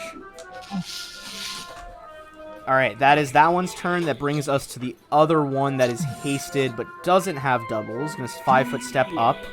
And they are going to do the same thing with a casting of Shocking Grasp poured into their greatsword. This time it's going to be a miss as Ember manages to swat it away with his paw. The final one on Ember's left is another potential crit thanks to improved critical with a 31 to confirm, so it's another crit. Or is a crit. Excuse me. So let's start with...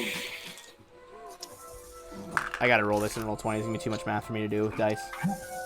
Too many numbers. Okay, so that is... that many from the spell. Plus that many dice from the sword. Plus double the damage on the sword. Ember is gonna take 67 damage as this Warrior of Wrath cleaves her blade deep between his chest scales. That brings us to, there's one more Warrior of Wrath at the end, but you guys have made it impossible to reach Ember. So she is going to move up at an angle. Actually, hold on. Can she charge O'Drawl? She can. Alright, she is going to charge up to O'Drawl. O'Drawl, what is your current AC? Oops, I was on the wrong page. AC is there. 32. You raise your shield and parry away this, like, lightning, crackling greatsword. That brings us actually back to you, to O'Draw's turn. Yep, I just got to do some measuring.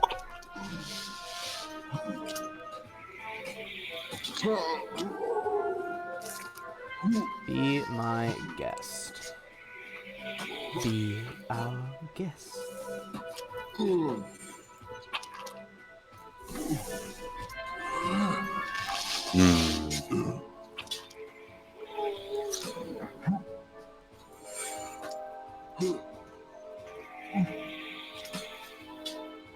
Okay, I'm going to let's see, one sec. Move myself 5-foot step back. Okay. Let's see. Move action. I'm going to use Solar Invocation, which will gain. It's a +3 now. +3 competence bonus on attacks and damage rolls against evil creatures. And adds 3 to the DC of spells. It also adds 3 to my AC and reflex. Oh, wow. All right. How long does this last for? The golden 4 rounds. Stern rate comes down. And as the Dawn Flower Anchorite begins the solar invocation, you guys are empowered by the gods. Is that That was my full turn? Okay. that was a move action. Oh, that was just a move It just action. dawned on me. Yeah, next level it becomes a swift. God damn, that's dope.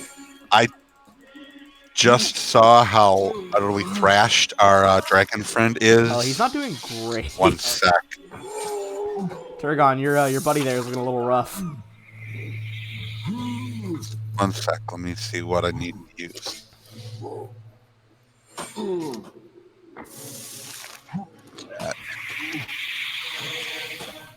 Wow. Almost gone from 140. You know what?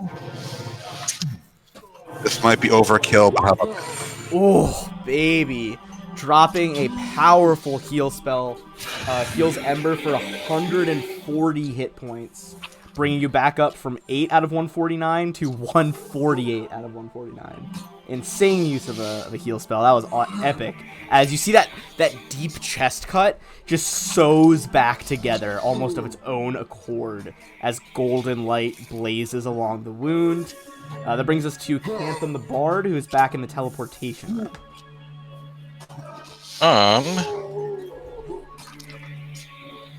He is actually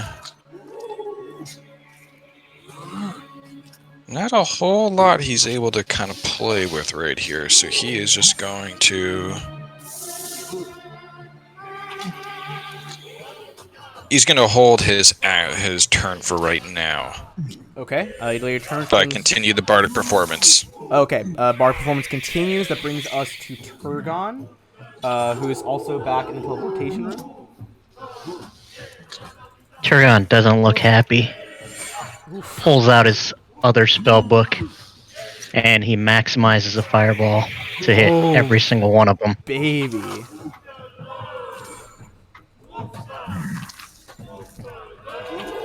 So DC 21 reflex save for all of them. How much is a maximized fireball? 60 full or 30 for half. Oh my sweet god. Okay, hold on. I need like all my fucking d20s.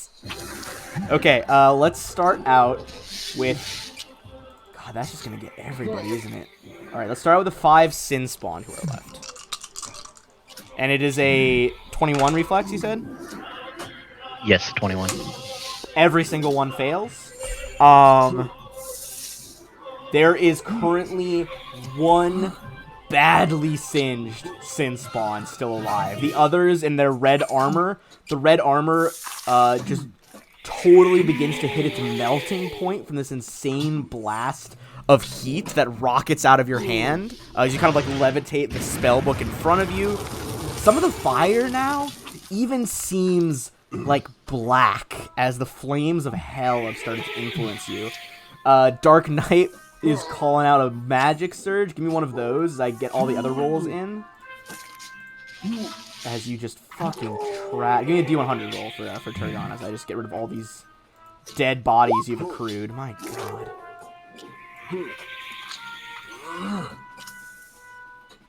Well, I'll take it that the enemy's almost killed a dragon.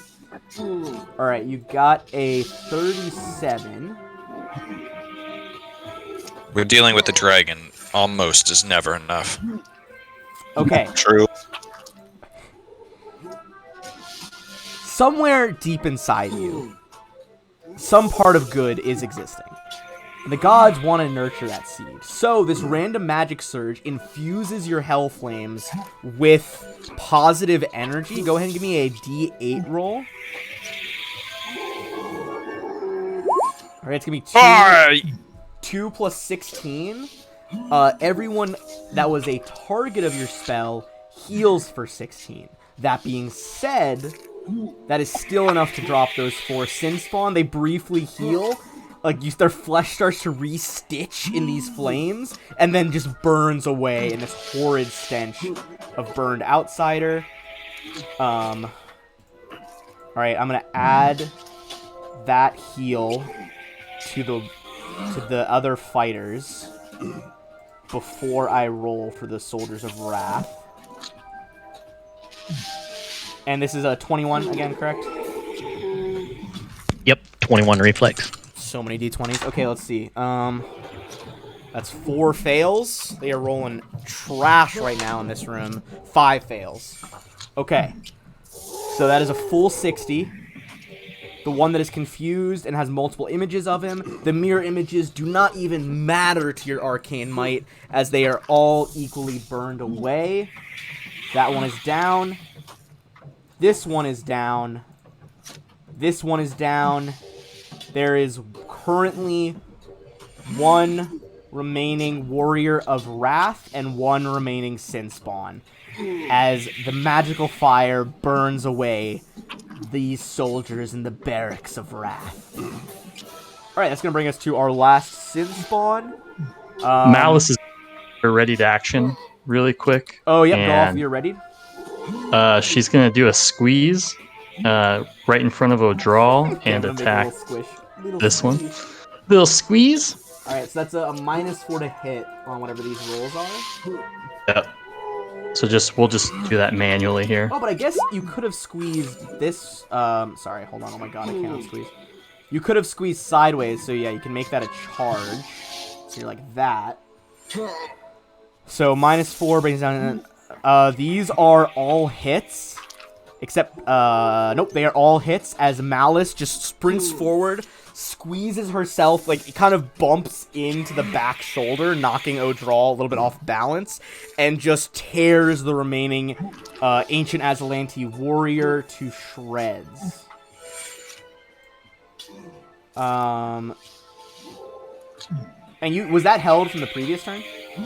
Yep. Okay, so you're gonna get another chance to go here in a second. The Sin Spawn is gonna 5 foot over and full round attack the War Cat as a last desperate act. These things fight to the last man, or beast in this case.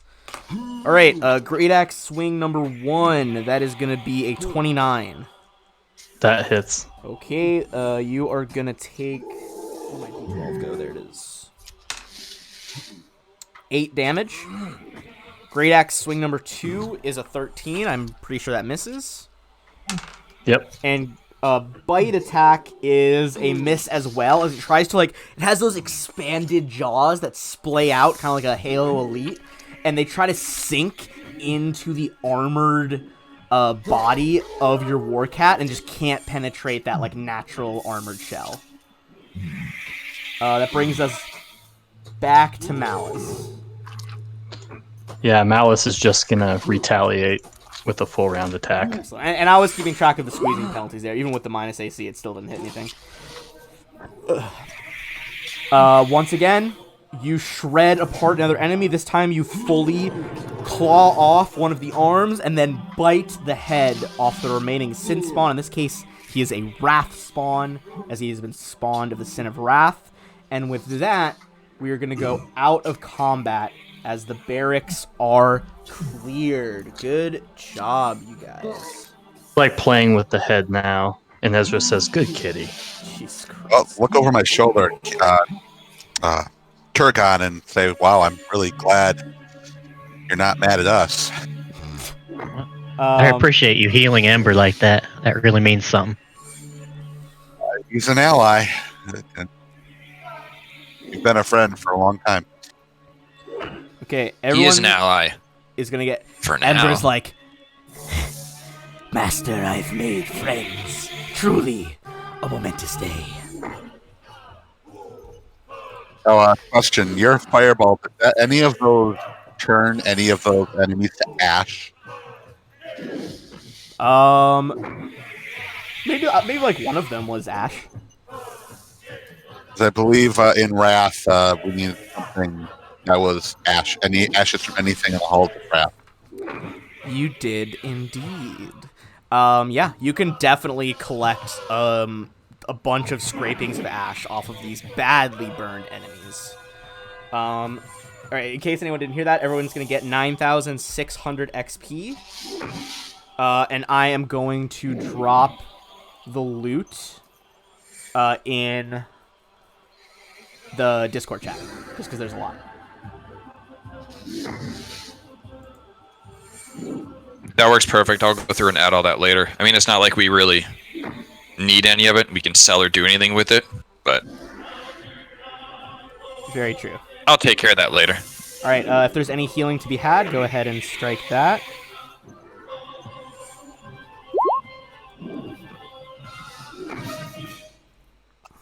Yeah. Does anyone need healing? Nope. Malice, Everybody stayed pretty bit, good. I would waste. Yeah, I'd wait.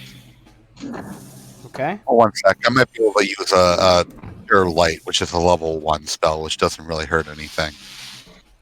Yeah, I'll just throw a Cure Light on him. That'll definitely get him 10 hit points. Okay. All the loot is in your guys' Discord chat. Got it. You guys begin your healing. So I'm gonna zoom out on this map so the people can see a bit more. So you can see, like I said, there's a meeting room all the way at the other end. Along the room on either side, there are a bunch of doors. 3 here, 3 here, 3 at the bottom, 3 on the other side.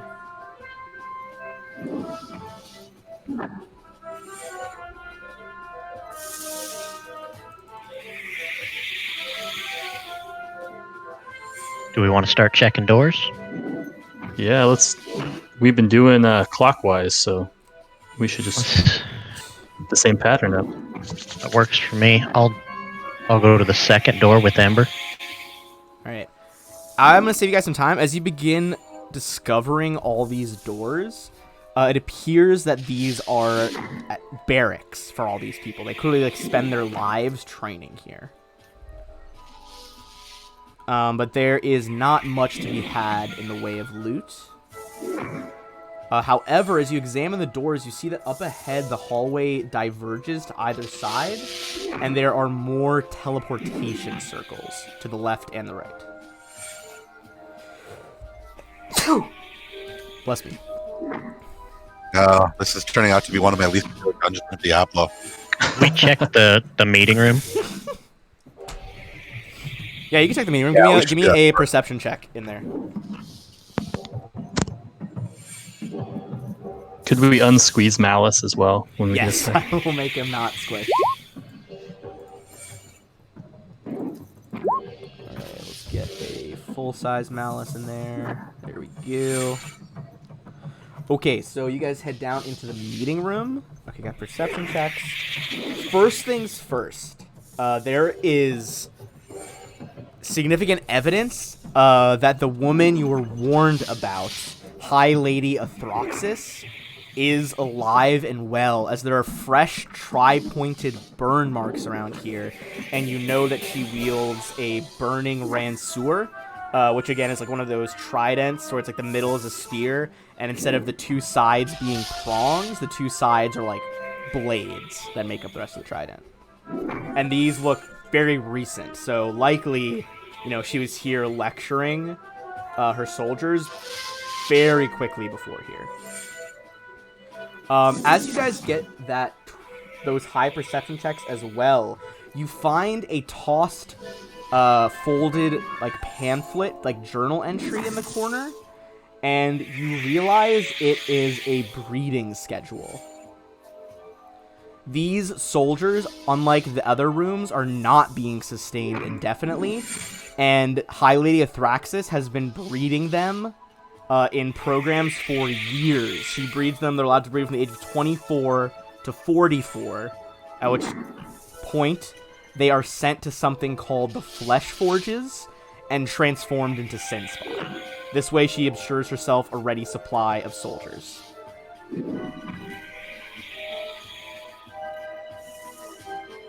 All right.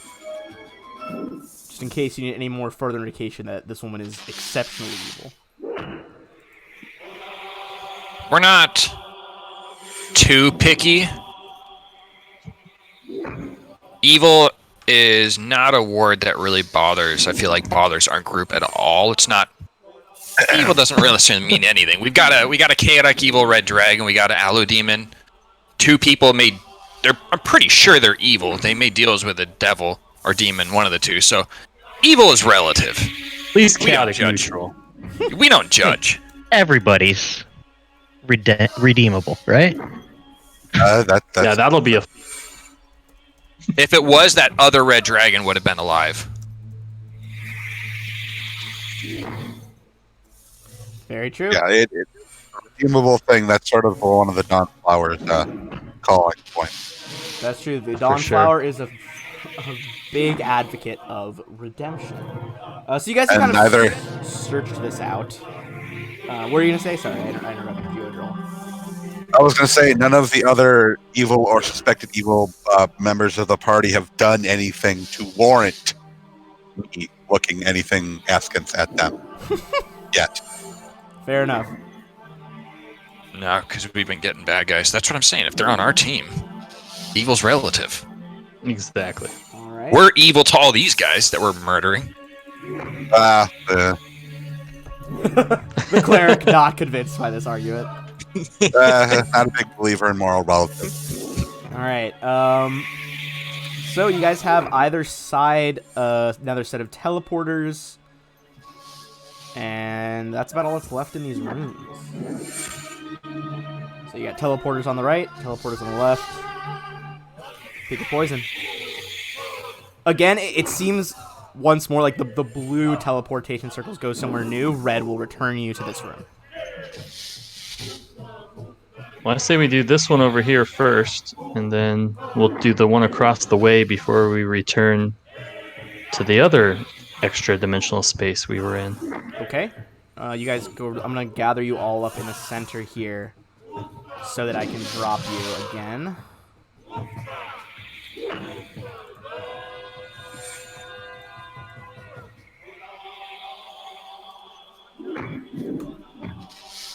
And about how much time has transpired since we very first got down here? I'm trying to keep track of Ezra's invisibility. Well, your invisibility isn't greater, so did you attack at all? No. Oh, then it's still going. It's a minute. I did. per level, I did attack technically, but I did it with my my shortened path gloves, so it didn't reveal where I was. I'll agree with that for now. It's probably been about like 5 minutes. All right. You guys have been in combat most of this time, so time, while it seems longer for us, is actually not super long. So I'm going to read you the description of this room first. This is the Chamber of Readiness. The polished granite walls of this chamber are covered in spidery glyphs. The ceiling rises 25 feet high, where a mural depicts a red-headed woman holding a flaming ranseur atop a burning tower of stone. Swords and ranseurs rest inside shallow depressions in the walls, glowing faintly to illuminate the chamber. The east side of the room is a solid wall of billowing black smoke. So up here, you guys can't see anything through there.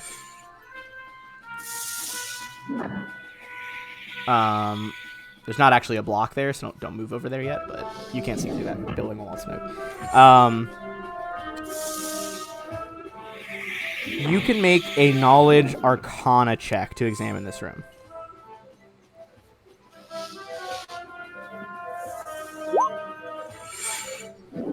Alright, Turgon, it appears that the glyphs on this wall represent various evocation magics or magics to create magical weapons and are designed to help calm the mind or steady the mind for anyone who is attempting to become the new High Lord or High Lady of Wrath. Seems like this is the preparatory room before a all-out combat. Ooh, any challengers? Ezra, you're pretty wrathful. Actually, Yeah, I mean, should be into it. I actually look at Turgon. He's probably the most wrathful. I just saw what he did when his... Yeah. Turgon dragon was was hurt, something man. else, but now he's swaying toward Wrath. You heard Ember? Boom! Disintegration.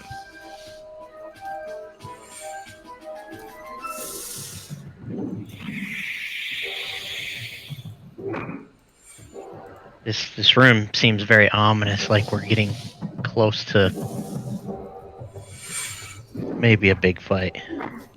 Maybe what's her name? Araxis? Araxis? High Lady Athroxis. Athroxis. Athroxis. I think we should be ready. A question. Yes, sir. A while ago we had heroism up. Is that still a thing, or did that go away by now? That is for the remainder of this particular sub-dungeon in the Rune Forge. Got it.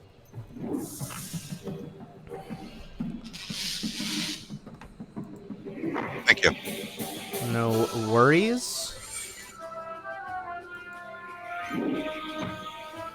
All right. Normally we take a break at 10:30. I'm gonna say if you guys are about to go into this big room for a fight, I think we should take our second of our 2 5-minute breaks now. Would be a good idea. Good. All right, we You will got be it, back, boss man. people in the stream, in 5 minutes. Shall see you all momentarily. I'm gonna run an ad, and we'll be back in 5.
Alright. Hello, friends. We are coming back here in a second. Actually, I put the stream starting soon thing on. I meant to put BRB. What a silly boy I am. Relentlessly hype this game. Alright, so are there any preparatory magics that you wish to have? Yeah, Ezra is going to cast Cat's Grace and Barkskin on himself. Okay.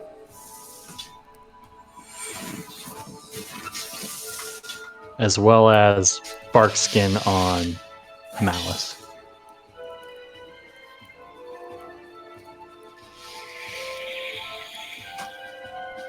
Okay. Rack up all those buffs.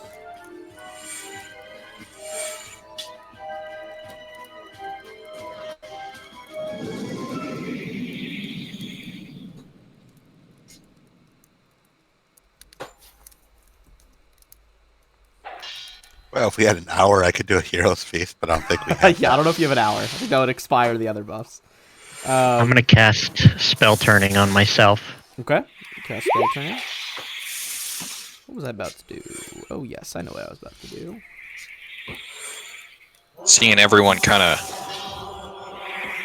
here psyching themselves up for this big fight, Cantham's going to join in and try and help out with the bit, so he will go ahead and pass Good Hope on everyone, so you'll have it for, 13 minutes at least.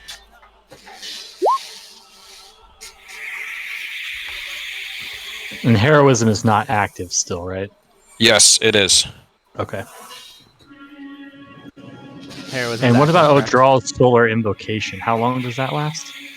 4 rounds, Oh, it's gone. Okay. It's one of those things I turn it on and off. Yeah, so he doesn't like burn Oh. through all the rounds at once. Oh, okay. Yeah, I think I'm going to. I have no idea what I'm walking into, but it doesn't hurt. I'm going to, for the heck of it, cast Shield of Wings on myself.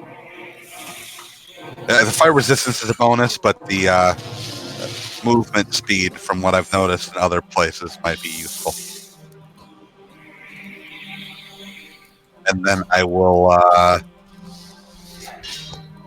guess, as soon as we walk into wherever we're going, I'm going to cast the, or use the, Solar Invocation. Okay. If we're going into a place where it looks like there's going to be an actual fight, I'm going to turn that on right away. All right. You guys ready? Yep. That's I'm ready as we're gonna, gonna I'm be. gonna cast haste. All right. Ooh. Everybody is Just to tasted. movement buff. All of these buffs going off one after the other. And as soon as you guys step through the quote-unquote wall of smoke, we're going to roll initiative.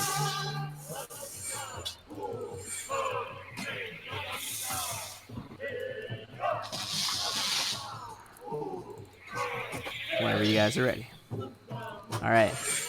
Let us roll into initiative as you see before you, standing with a treachery demon, Glabrazu at her back. None other than High Lady Athroxis. It's hard to see from this angle, but she has the symbol of wrath tattooed on her forehead, and it glows. So let's roll her into initiative along with her helper.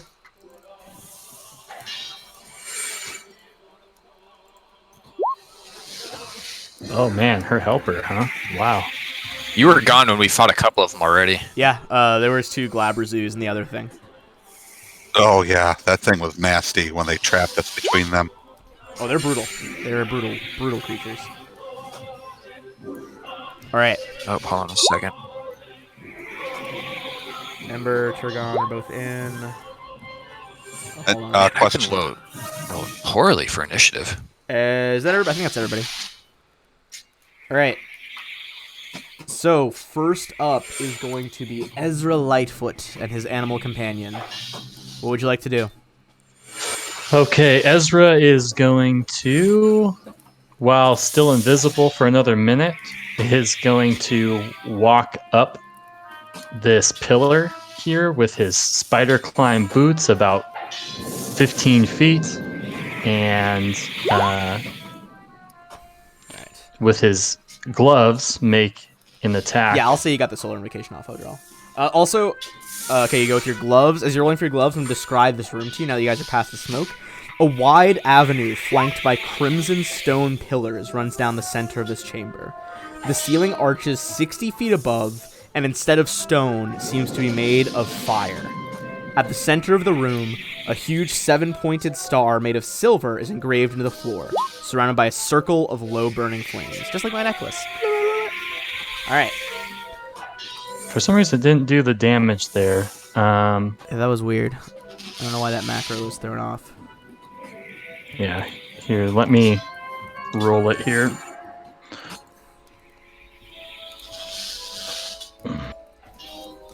And then I got to roll for the electricity. Hey, Spencers, I see you in chat. What's up? Andrew, I see the weapon that's going to be dropped at the end of this fight. Alright, 10. Who is that against? Athroxis? That's against the lady. Okay, against Lady Athroxis. Yeah. Alright. The 1 electric damage, 10 just regular scimitar damage. Noted. Regular scimitar damage. Alright, in that case, let's move to your animal companion.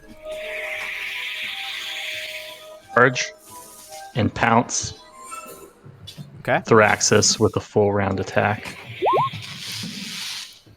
Alright, hit, miss, hit, hit. So the claws go together. And then the rake too. Alright, give me 1 second to calculate all that.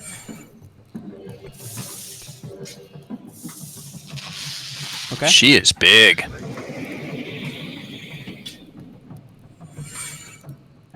That is bigger than she's supposed to be. She's supposed to be medium. Alright. Now it is the Glabrazu who begins, like, he begins chanting an infernal. And that is going to summon 2 extra demons alongside Malice. Rock demons. They swoop down, screeching. He has combat reflexes. Would she get an attack of opportunity on them?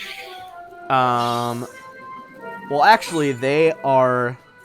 Hold on, give me a second, because they're going to do something else. Okay, he summons them both over here, flying about 30 feet above you guys, and they both begin dancing.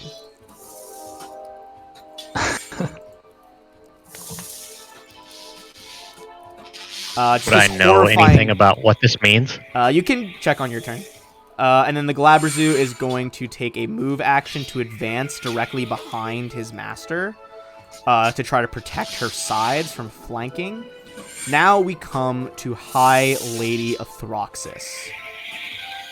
And this is going to be some shit.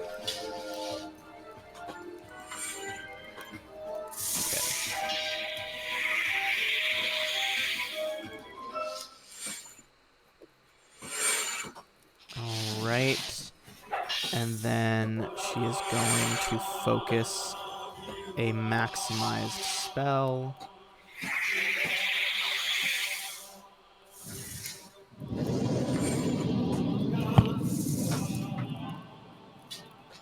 Okay, this is going to be something brutal. She's going to kill my cat immediately. Oh, I mean, maybe, yeah. That is a distinct possibility. Just out of curiosity, how far does counterspell work? I don't know counterspell's range.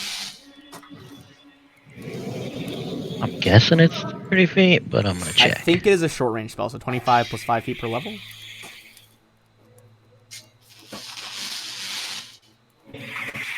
Alright. So, she is going to strike Malice. This is going to be a whole bunch of things happen at once. Yep. Yep. Okay. So a lot of things can happen at once. This is a crit. With her Burning Rancour. Her spear is also infused with a Vampiric Touch spell, which has been empowered and maximized. So,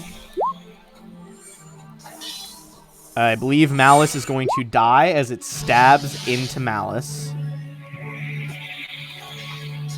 Malice takes 90 damage instantly and is slain as the Burning Ransoor penetrates its chest. And Malice, what is Malice's con? Because she's going to drain that. What was his... How negative could he go? Could she go? Malice's con is 18. 18 So- plus 64 is... So 72, it killed her. 82. That brought her negative 26. Oh, yeah, I was just saying how much health she sucks out of Malice. Oh, okay. She sucks 82 health back out of Malice, bringing her back up almost to her max. And then, because she confirmed a crit and is a level 10 Eldritch Knight, they get the spell critical ability, which means that if they confirm a critical hit, they can cast a new spell as a swift action.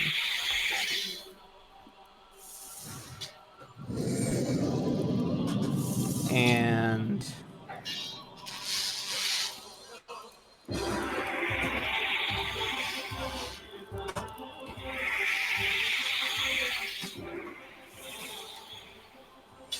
Okay. So, she is going to point her flaming Ransoor at Ember. And Ember needs to make a reflex save as a bolt of lightning lances out. And then from Ember, that bolt of lightning is going to split and strike several other targets. Alright, so Ember is going to take half of this. Which I'm going to have to roll in chat, because this is too many dice. Ember takes 26 damage. And then, how many others can she get? Secondary target. She is going to get all the rest of you, except for Ezra. All of you take 15 electricity points on top of that.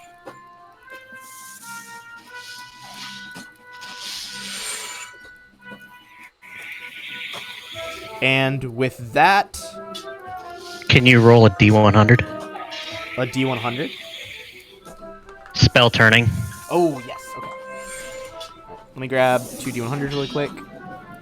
I got dice all over my fucking desk for this session. Yeah, Eldritch Knights are insane at the max level. Okay, that is a 36%.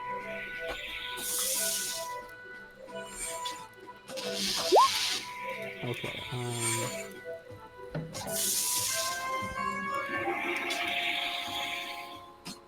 only spells that have you as a target. You are a secondary target in the spell, so it only counts.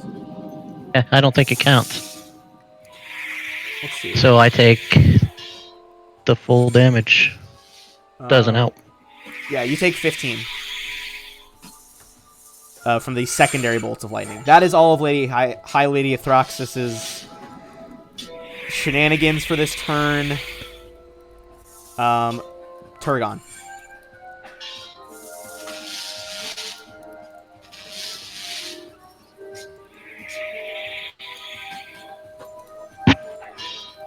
Oh boy, I could kill myself, but probably save everybody else. Yeah, you probably shouldn't What commit the suicide, fuck is although that would be the most redemption-worthy thing on Yeah, the planet. holy shit. Like, Right? absolutely. What? Fucking just... Oh. Yeah, you're talking Yeah. about making redemption? Okay. That's Putting a it screen right marker there, on my in case some shit goes down. In the movie Little Nicky, they actually self-sacrifice get you into heaven. So Oh, it's true. Right, Otto. I'm going to... Unless you sold your soul to the devil. I'm just... Oh, man. We go to hell for him. yeah, that's going to be a fun little session. Yeah. I'm going to start summoning. Okay, you clap your hands together. Flaming runes begin to spiral around you in midair as you begin the summoning spell. Brings us to Ember, who is just struck by that devastating chain lightning effect. Although, less devastating than it could have been, admittedly.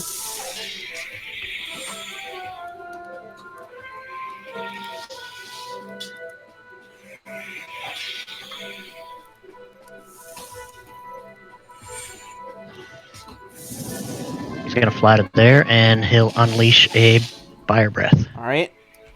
It's gonna be 2 reflex saves, 1 for the treachery demon, 1 for Athroxis. Damn, 60, hell of a roll. They are both going to pass, however, and take half.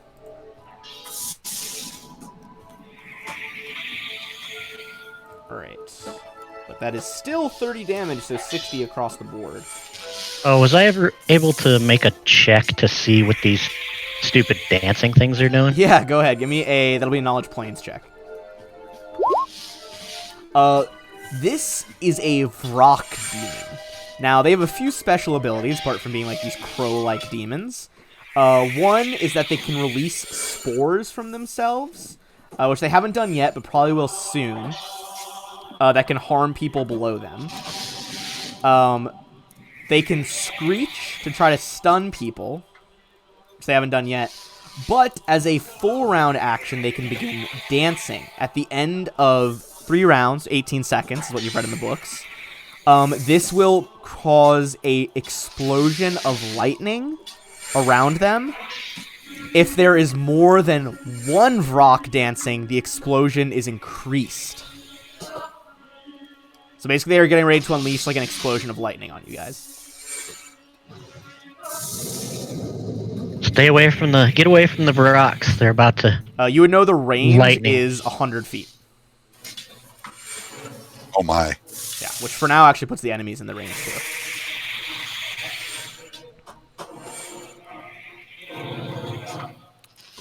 Everybody get 100 feet away from these Varrox. They're gonna shoot out lightning. All right, Cantham. All right, and you said at the end of 3 turns, correct? At the end of 3 turns, they have been dancing for 1 turn. They must dance for 2 more. All right, I got time for this then. I got time. I am gonna go ahead and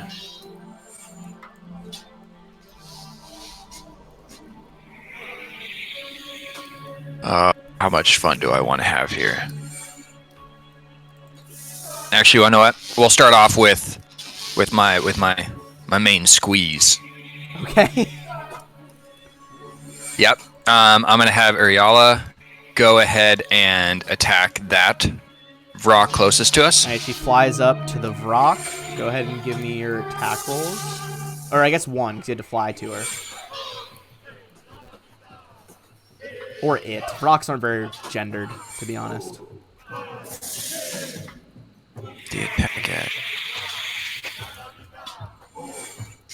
Here it is. I got it. You can worry about just the first one. Okay, that is that'll gonna be a be hit. 20. Yeah, it'd have been 26 Okay, plus that is 2 for the damage. Definitely a hit. She flies up and just stabs into the Vrock. He is still standing. But that definitely hurt it. That brings us to you yourself. I am gonna go ahead Yes, and I'm cast appreciate you. Mirror Image on myself. Okay. It's a D4 plus 1 per 3 caster levels.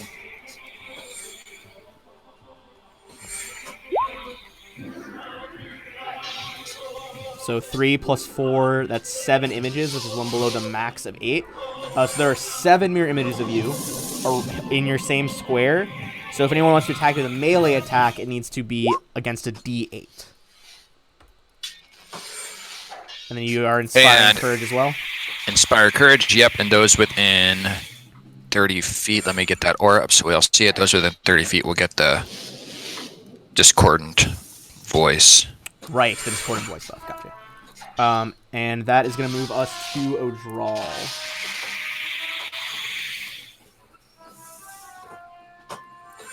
Okay, I'm going to start with. Ooh, let me check the range on this spell before I do something down. Okay. You're 70 from her, 75 from the demon. Okay, yeah, I'm going to cast it on her, but I'm going to do a flame strike. Okay. Jesus fuck, that's a crazy spell. This column of pure righteous flame just strikes down.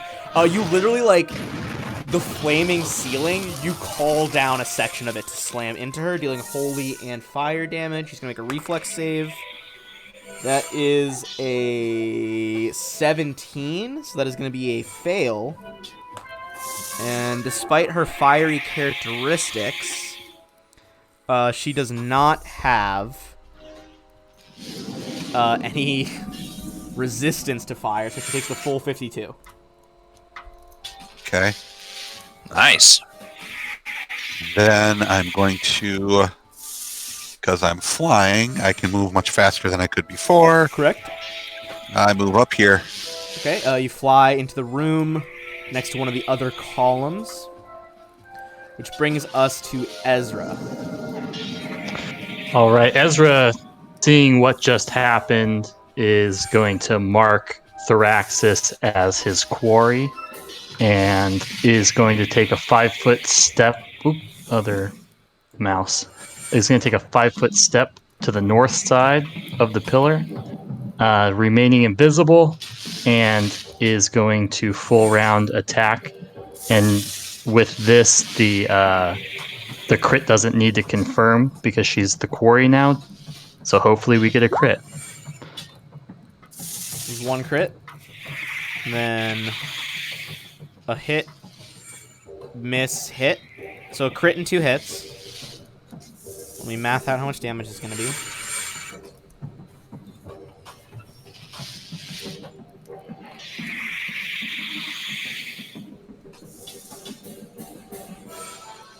Alright, she is just barely alive still.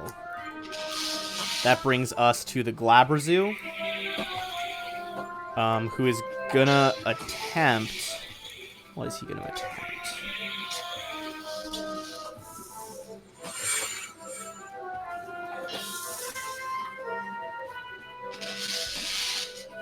Alright.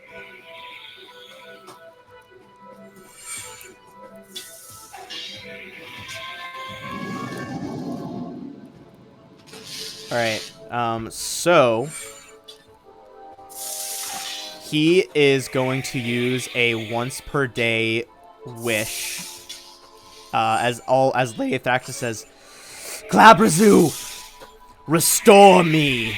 And he's going to use his once per day unholy wish ability to completely remove any effects and everything that is done to High Lady Thraxis.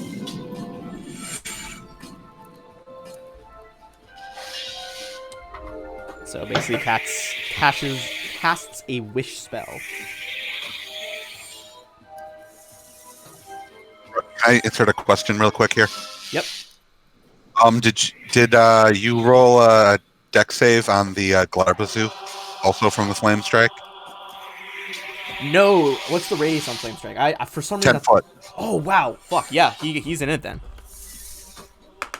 Sorry about that. I didn't pick up, but you didn't. No, that good call. Fucking keep me honest on that. That would be. I just gotta double check his reflex saves really quick. I was looking at her file. 15 does not do it. He is a little bit resistant to fire, but not resistant to holy energy. So it's only gonna be. What was the total damage on your strike? 50 something. The one says 52, the other one says 35. I don't know why they roll this twice. I took the 52 on her, Okay, so then, yeah, I'll be fair and do it to him as well. It's slightly reduced because of his fire resistance, but it's going to be 42 damage. So he definitely takes that.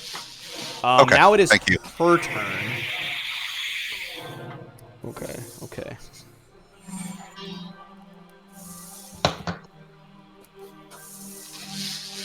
Alright.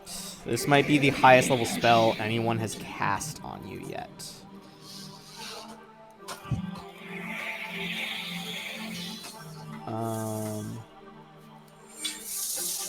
And who is it being cast on? Oh, it might hit all of you. Like, legit.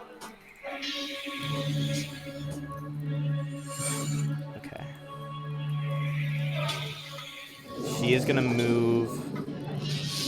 Give me a second to actually math things out, because she would know how to do this in reality better than I'm doing it with math, so...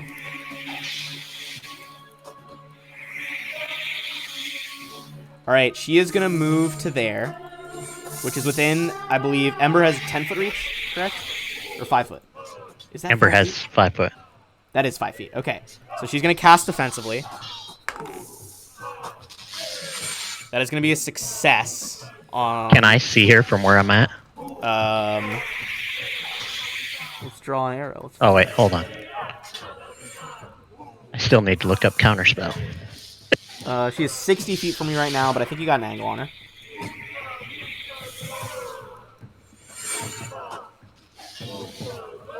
And what's the range on her spell that she's going to cast? It is 60 feet. It's going to hit all of you, except Odral. I did the hypotenuse calculator, and I'm 57 feet away. Man, it's terrible. Is that to know what spell this was? Yeah. She is casting Prismatic Spray. It's going to shoot out multiple beams against all of you. The different beams do different things, anywhere from dealing electricity damage to making you go insane to sending you to another plane of existence. So, Or even get hit by 2 rays if there's one. I think there's the worst one. You get hit by 2. 8 is 2 rays. Oh my god. counterspell is connected to Dispel Magic. Okay. So, I think it uses Dispel Magic's range. I'm not positive. Counterspell doesn't actually say a range. I'll check it out. Abjuration Magic's fucking wild, man. Okay, well, yeah, okay, so I think it is connected to...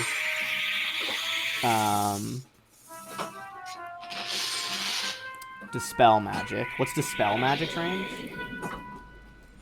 100 feet plus 10 feet per level. Oh, nice. Medium range. Okay, so you're within range.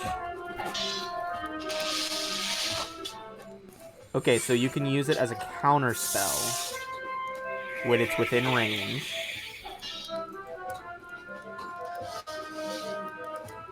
So you have to make a caster level check against it, I believe.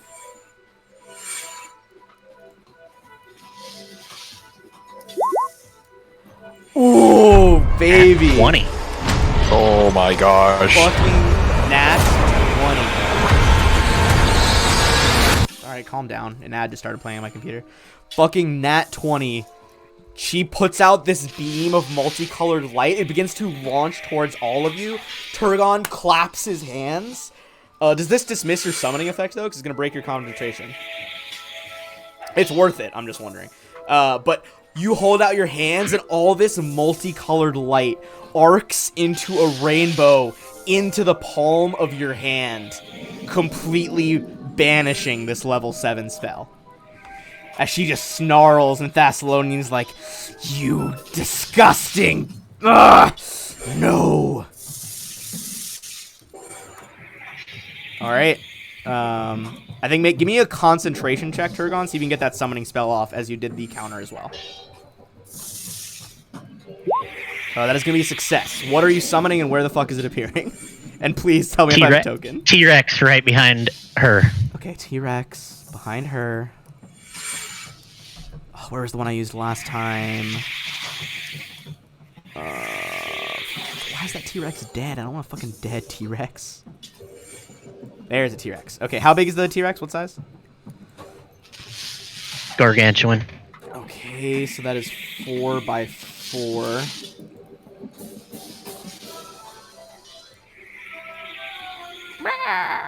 Alright, T-Rex appears behind High Lady Athraxis, granting it flanking with the dragon. He's gonna be flanking, yep. That was an insane counterspell. That could have fucked you guys. Holy Another shit, crit! Nat 20. What the fuck? Nat 20 for the bite. Roll to confirm? 1842 to confirm. That fucking confirms. Holy shit.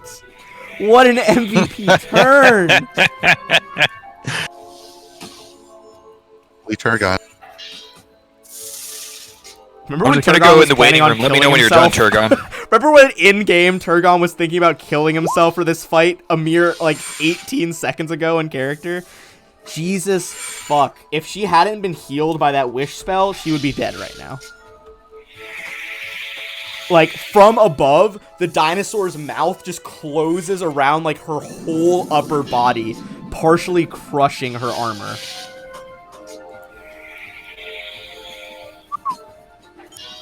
And then I'm going to God.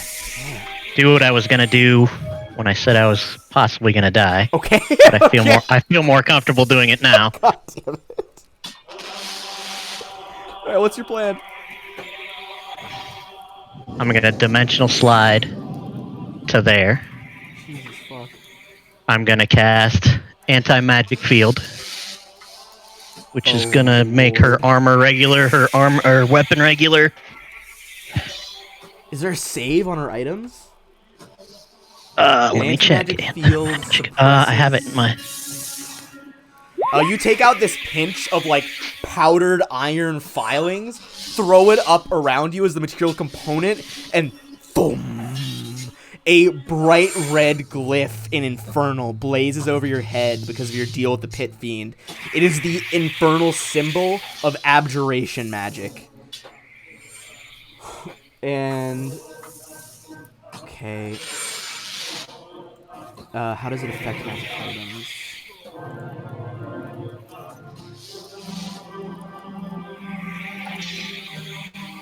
I don't think there's a save. I think her magic shit is just gone. It's kinda how it reads. It doesn't say anything about saves. While a magic sword does not function magically within the area... yeah, I mean, I would read from the furthermore, while a magic sword does not magically function within the area, her armor and sword would be fucking nullified. Right? All of your and Ember's magics are nullified. Jesus. Oh my lord. Turgon is a force of destruction, as the chat says. Her burning Ransur and her glowing tattoo flicker, and now she's holding mere regular, if not high quality, weapons and armaments. As her milky white eyes and white hair stares in awe at you. It's like, well, now you've left yourself defenseless, wizard. It is Ember's turn, who, despite being non-magical, is still a fully large-sized dragon. Full round attack on her. Okay, give me a second.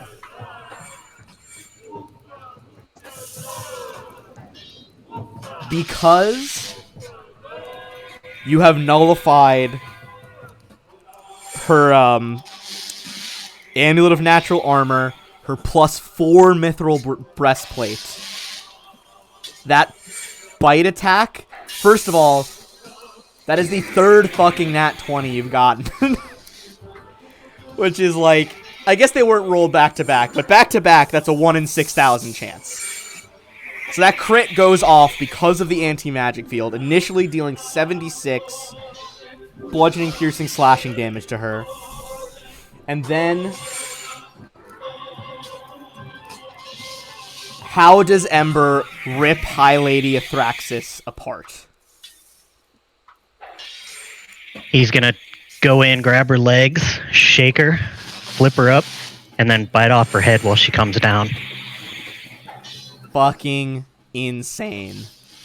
Two thumbs way, way up. High Lady Athraxis departs this mortal coil after living for nigh on millennia.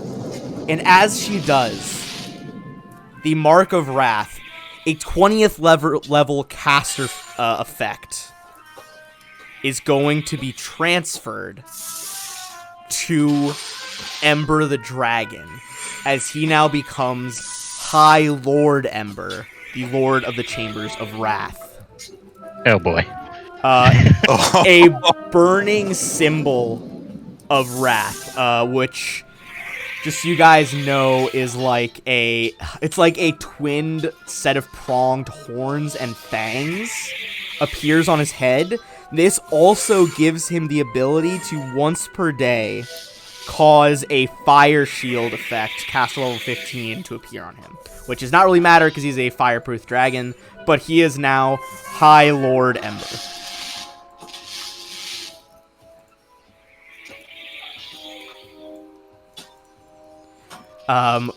With this, the Glabrazoo boom, takes a heavy knee, cracking the circle as the fire goes out around it, and says in Abyssal, so whoever understands Abyssal can hear it, towards Ember, High Lord Dragon, I may not leave this chamber, but I am yours to command. Congratulations on slaying Athroxis. And with that, we are out of combat. A potentially party-wiping encounter sorted out with some insane fucking nat 20s. Crazy. Oh, we don't have to fight him?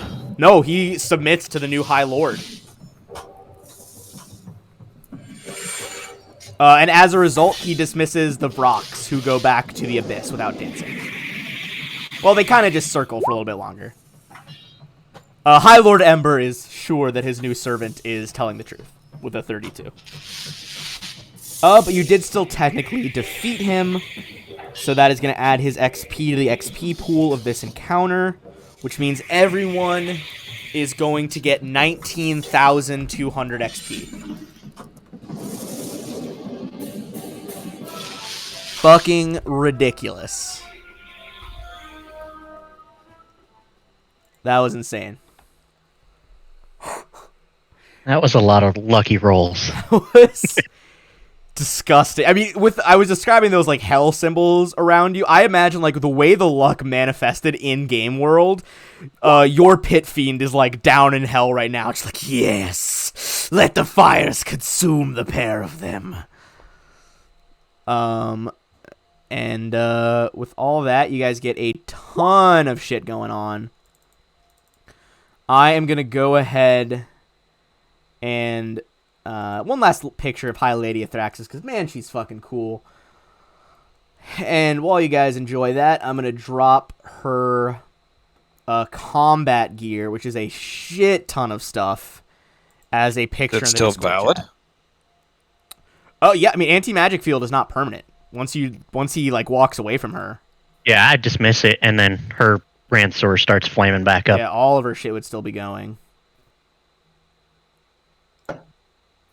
Well, we'll go over to Malice. She's also got a fucking belt of physical perfection +2, which means it gets +2 to all 3 physical stats.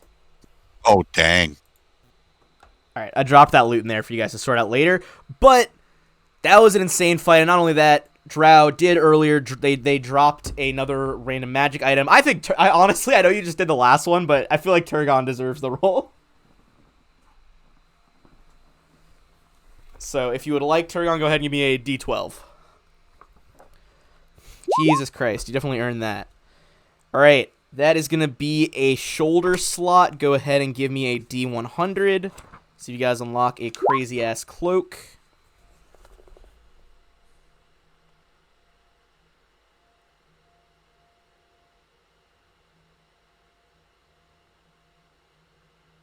All right. Give me a greater medium item. That is a major... what the fuck? A major stone cloak.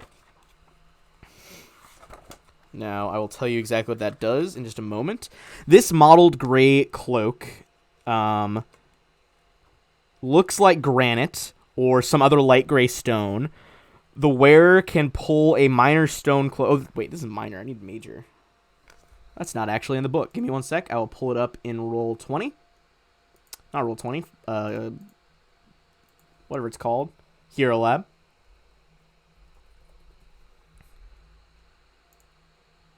Okay, I guess I don't have the requisite pack. Go ahead and say what you're going to say, Odral, because I'm going to have to pull this up online. Oh, I was just gonna say I would go over to Malice. I would use Raise Dead on her. Hell yeah. With a blast of ethereal magics. The flaming ceiling parts to reveal the noonday sun, and Malice heals and comes back to life. With, I believe, 2 negative levels. Yeah, it is 2 negative levels. But, hey, I mean, better than nothing.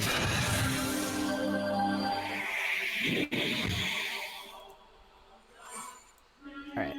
I'm just going to drop this in chat so you guys can look at it later, but essentially it grants you DR 10 adamantine while it's active. Oh, man.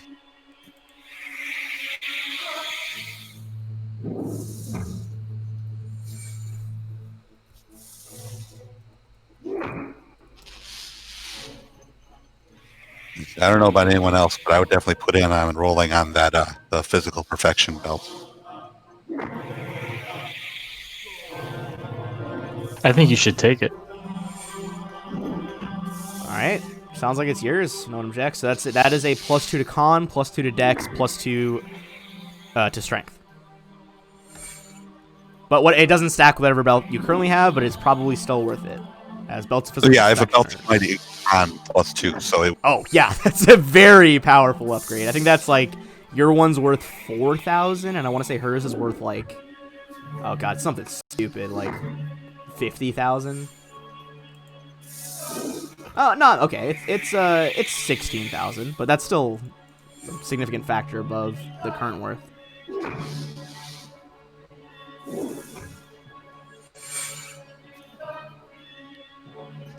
All right. And she also has, I don't know, just one quick more item. You guys can sort the rest out later, but Turgon, you might want one of her wands. Is a wand of lightning bolt, caster level 10 with 25 charges. So that's 25 charges of 10d6 thunderbolts, or lightning bolts, in case you ever run out of spell slots.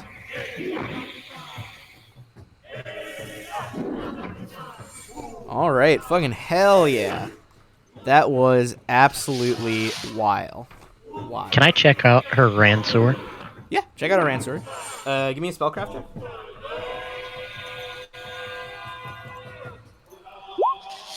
So you sense it was a little bit more special for her, because this was her arcane bond as a wizard and eldritch knight. However, it is a +3 flaming adamantine Ransor.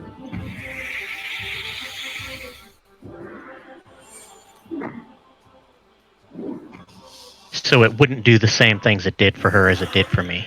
It wouldn't do the same for me. In terms of what? Just like the but she was using it as the focal point to cast spells. Yeah. No, for you it wouldn't be as good because it wouldn't be like an arcane bond for you. I think only eldritch knights can like arcane bond with a weapon like that.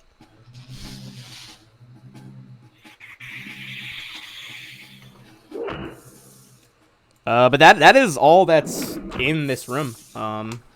If you guys want to go back to the central area where the barracks were, the Glabrezu stays here to await his next duties. I'm going to move the T-Rex out of the way. And you guys could... There's only one set of teleport rings that you have not been through.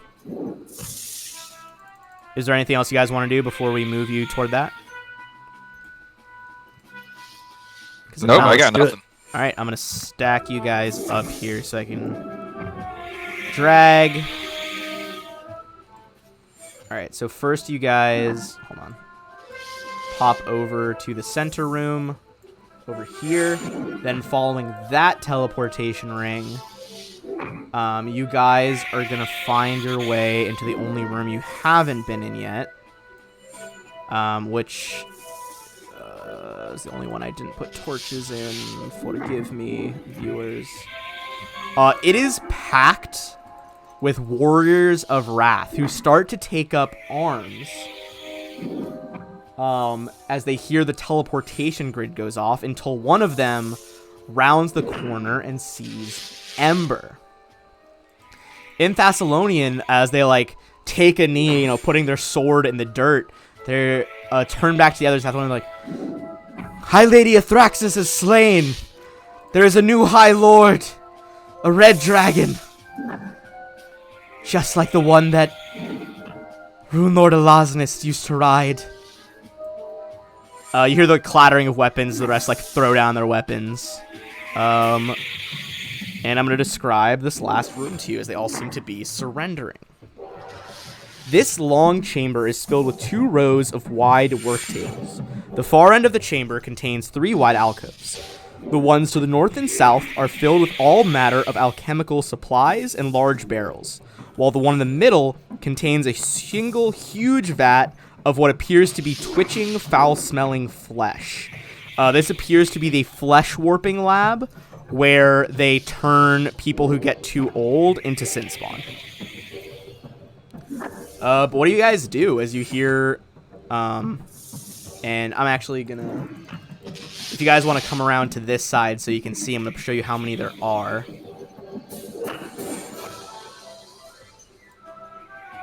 There are 1, 2, 3, 4, 5, 6, 7, 8, 9 warriors here who have taken a knee.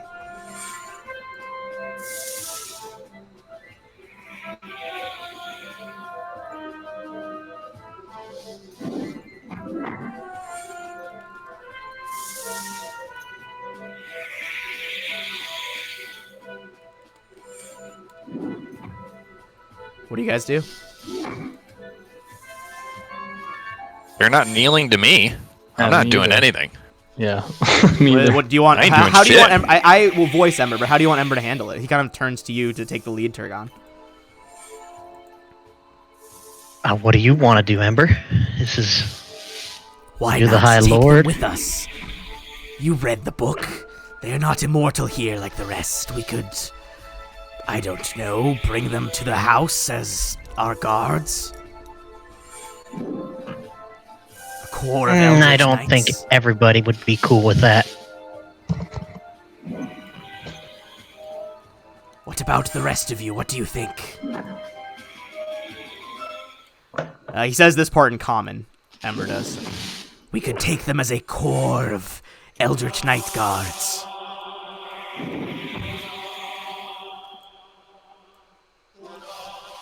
Yeah, I say whatever you want to do, Lord Dragon. He kind of like rumbles deep in his throat. I Go ahead. was gonna say I'll flip him a coin and say, "See, now you're closer to a dragon."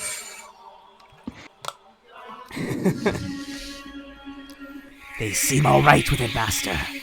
We can have them merely wait in the rune pool room for now and then take them with us.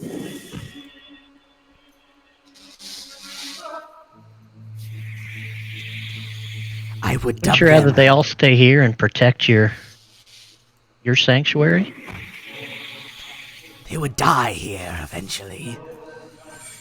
We should take them with us.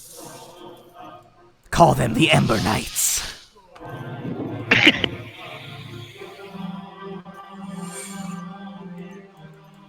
I don't think so. I think Oops, they'll be wrong better one. here. Sorry. Maybe we can figure out how to make more. Very well. Ember Knights, your High Lady is slain. Without me here, I want you to cease this flesh warping process. It makes you more pitiful warriors. We will return to try to replenish your numbers. Cantham, you think that Ember's a little salty, but is deferring to Turgon, but does want to come back for these soldiers at some point. Can I sense motive on Turgon? Turgon, what kind of vibe you putting off, man?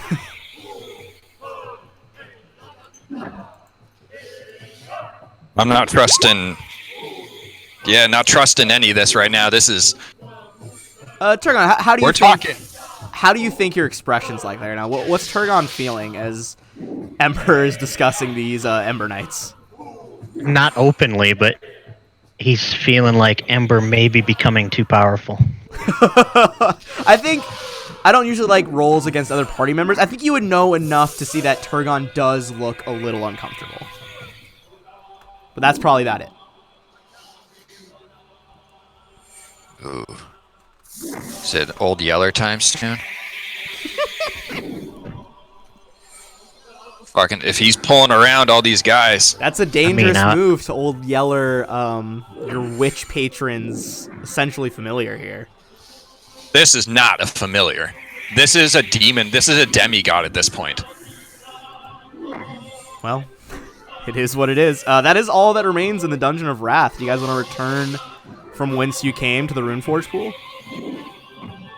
Oh, yes. All right. I will leave the Ember Knights here. Give me a second to... I'm just going to drag you guys all over so I can... you know what? That doesn't even matter. You guys can... I'll just bring us back to the Runeforge pool. Your character's already there.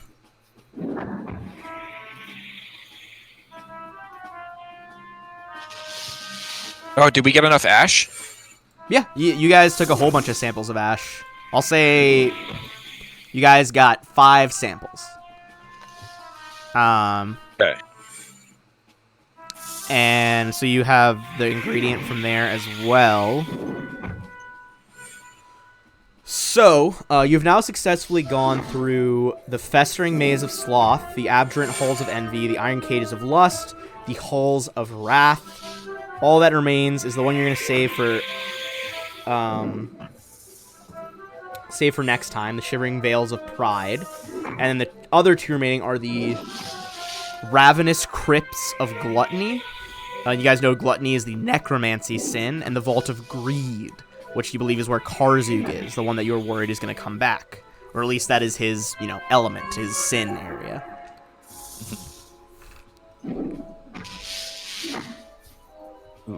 So we would go to the other one. So you want Right. to go to Gluttony then? Alright. Yeah. Oh, it looks like we got to get some wine. I'm into that.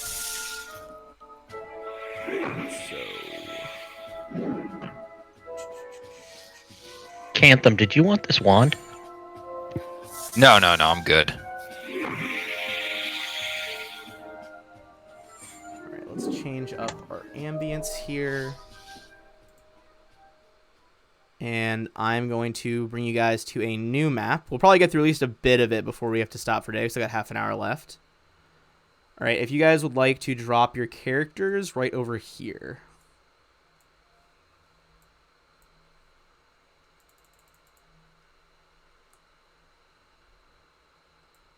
Oh, man, hold on. Let me reset it. Yeah, I can't see shit. Resetting dynamic light. All right, there you go. You should do it. One day, everything should just be you seeing Just everything songs. like that. Maybe that'll be Yep. a stretch goal on our charity stream when we do that. Clicking on the left button of my mouse. Because that'll be You narrate everything you do in song. yeah.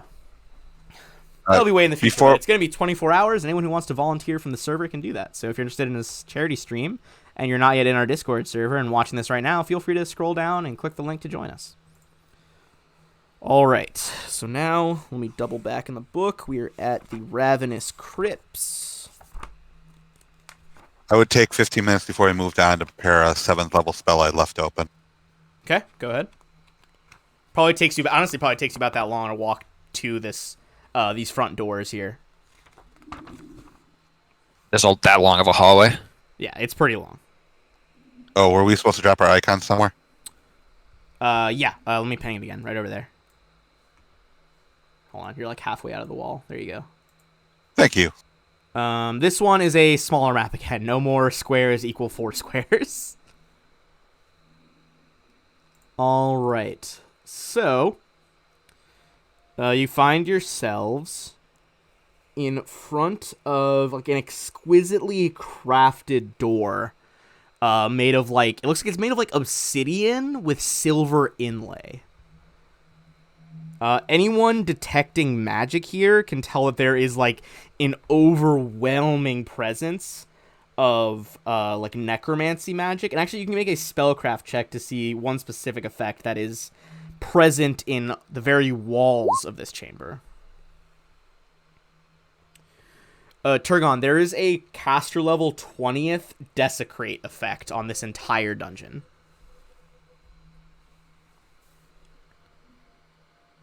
Oh, Draw, there's a desecrate in this dungeon.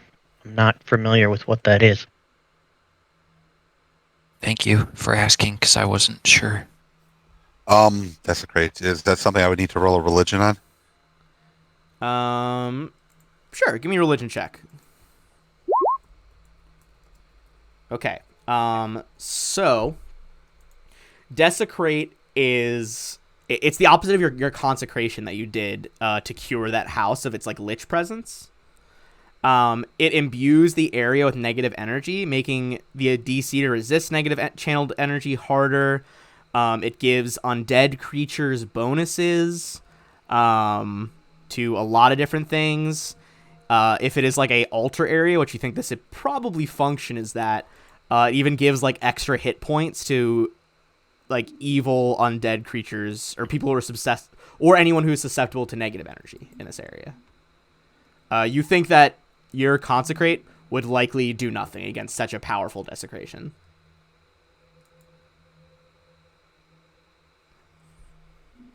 And this is the gluttony one, but no one... That is one of the sins that was not attributed to any party members. So, that's something. What do you guys do in front of these doors? Typical look for traps, of course. All right, give me a perception check on that door.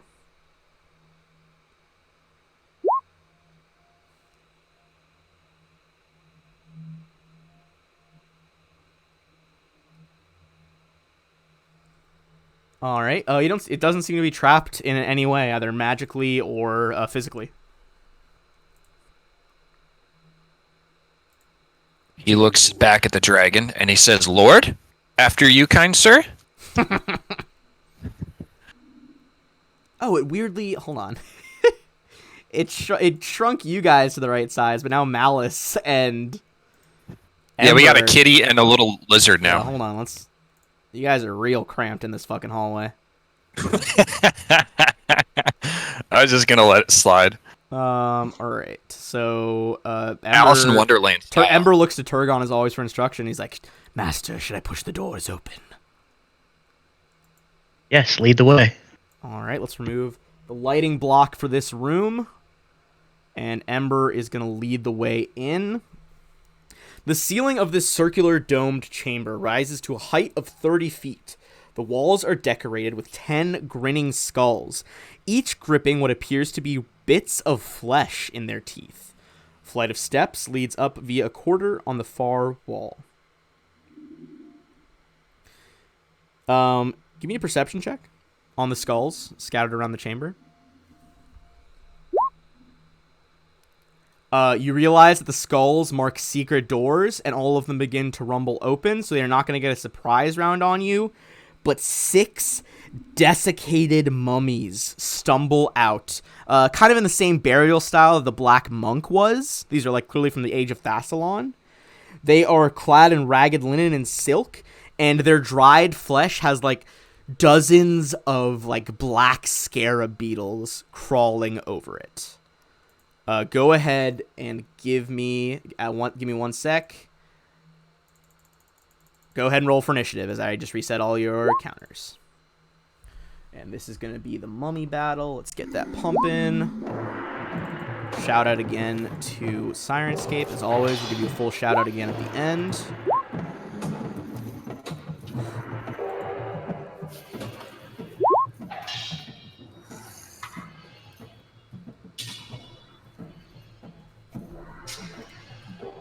All right, I believe everyone's entered, so let's sort out our order. Cantham just barely outpacing the mummies. You see them kind of over Malice and Ember's shoulder. What would you like to do? Probably more like between their legs. Yeah, over that's their true. shoulders. You are very low down, probably between their legs. He is going to go and... Yeah, he can't really see anything, but he knows that this always helps, so he's going to do some good hope again to make sure everyone gets that up, and There's a blast. start his Inspire Courage. Excellent. All right, that is the mummies. All right. They are going to try and sense who is the most lustful and envious. No one is... You guys are lucky you don't have envy.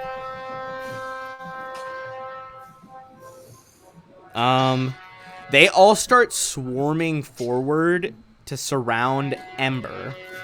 But you guys can see they're trying to get to Ezra because he's the most lustful one among you. Don't know that's why, but I'll tell you right now that's why, because it's funny. And that's going to provoke at least one... Oh, Ember hasn't acted yet, so no op attack. They are all going to make a slam attack against Ember. What is his flat-footed AC? Okay. 28. 28. It's a 23. That is a 30. That's one hit. Potential crit. Confirms. It's a hit and a crit. 3 more mummies. Miss, hit. 2 hits and a crit. And miss. Two hits and a crit. All right. We're gonna have to calculate this all out.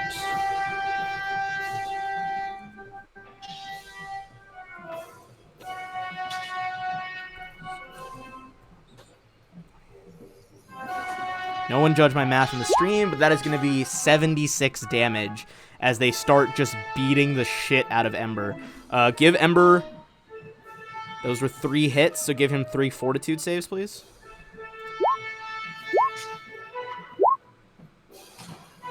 All of those pass. He does not succumb to the mummy's rot. Ezra, you're in the back, but it is your turn. Ezra is going to... There's not really much to do. I mean, it's a kind of really big choke point, so Ezra's going to ready an action.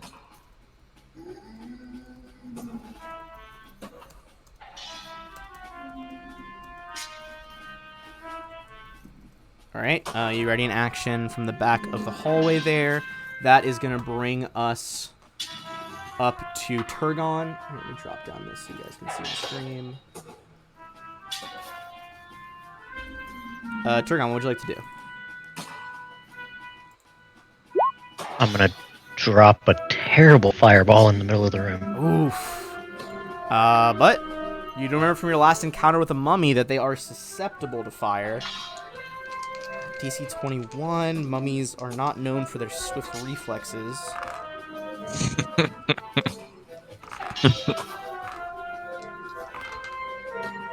The top right one over here is going to pass. So that's going to be 13, but plus 50% of 13 brings it to 19. And then all the rest are going to take 26 plus 50%, so that's 39 fire damage for all the rest. A bunch of their like linen and just like desiccated flesh begins to flake off and burn, and a bunch of the kind of sarcophagus beetles just start dropping to the floor as there's this overwhelming explosion of fire. With that, we are going to move on to the Alu Demon under Ezra's control, or under Cantham's control, excuse me. What would you like her to do? I'm just gonna have her ready her action to hang back. We're at a good no point for us to get in the way of danger, so I'm just gonna tell her to hang back for a second. Okay. Ezra, Ember.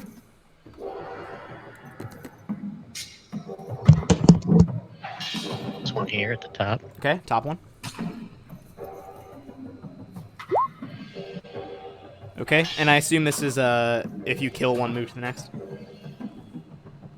No. Oh, yeah. Okay. Yeah, so if I kill the first one, I'll move to the next one. first one, they have DR everything, so there is no matter what going to be some reduction here. But I believe it's gonna get after the first 3, the bites and slash slash with the claws. Top left mummy goes down. Then the last tail strike is going to hit the one that passed the fireball save. So a little bit damage on that one. That is the full turn. Brings us to Malice. He's gonna 5-foot step up. Okay, here, I'm going to move that body out of the way. Let me move you back down for a sec. I'll keep the bodies where you guys can't see them so I can tally up the XP. It is Malice's turn. Ezra, are you back?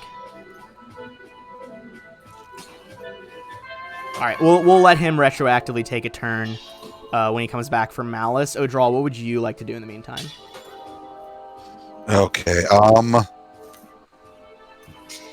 Okay. Well, High Lord Ember looks pretty decently beat up, so I'm gonna Ooh, go up here. one thing I did forget. I am gonna need everyone except Ezra and anyone behind. Nope, actually Ezra too. Everyone except the demon at the back needs to give me a will save as well.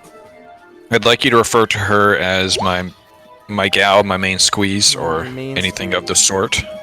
Pass, pass, pass. Fail. On a nat 1. We just need one for Ember and one for Cantham. Okay, pass, pass. I like you changed to High Lord Ember. Okay, only fail is Ezra. Ezra, you are paralyzed for 4 rounds. As a creeping sense of doom fills your mind. But while you were gone, we were retroactively going to have you take a turn. Or have Malice take a turn. So let's let Odral finish his because he already moved, but then Malice will get something. Odral, what do you want to do? I'm gonna cast defensively. Okay. I forget, is that a caster level check or what is that again? I believe that is a caster level check. Oh, 22. I think that's going to succeed, depending on what spell. It was just gonna be a Cure Serious. 3rd level. I think that's a success, yeah. 22. Alright. Holy shit. There you go, Ember.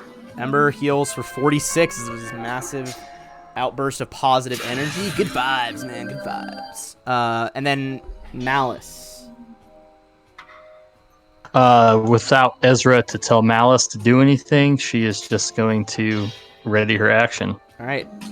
Roger that. Cantham.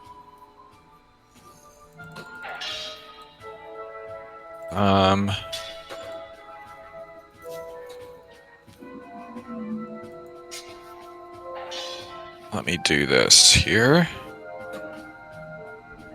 I can't see anything in the other room. So I am going to... Yeah, I will say the rooms in here are dark. Like, the other ones had torches. This is not a lit-up place. Yeah, I don't see anything, so I'm not going to try and do anything offensive by any stretch of the imagination. We already have our full buffs out, so... He is actually good. He's going to take a step back and hold hands with his main squeeze. You hold hands. She's just like, This is nice. We should do this more often. I like the dark. She has a gruff voice, but I'll take it. I'll take it. I guess she wouldn't be that gruff, actually. She's the child of succubus. She's like, this is really nice. You know, we should do this more often. Oh, there we go. There we go. Yeah, I mean... Now you're whispering sweet things. Let's wait a few minutes before we turn on a torch, you know what I mean? Yeah, you guys go ahead without us. We'll catch up. All right, the mummies are going to move in and start. This one is squeezing, so he's taking an AC penalty. 2 are going to go in on Ember. 3 are going to go in on Odral. I'm so sorry. Ember. Those were 2 nat 20s on 2 different dice. Okay, one sec. Oh, but a I'm 5 going and a 5. 2 sets of doubles. Neither of them confirmed the crit. Okay, forget it. No, this is on Ember. I know, but I was going to do a thing. Oh, do a thing. What do you want to do? But I don't need to do a thing because they didn't confirm. Okay, fair enough. I probably should have let you say your thing first without revealing it to confirm, but that's my bad as a DM. So Ember is going to go ahead and take 17 damage from the first one and 19 damage from the second one. Now for the 3 attack rolls on Odral. Odral, first one is a potential crit. Would you like to interfere?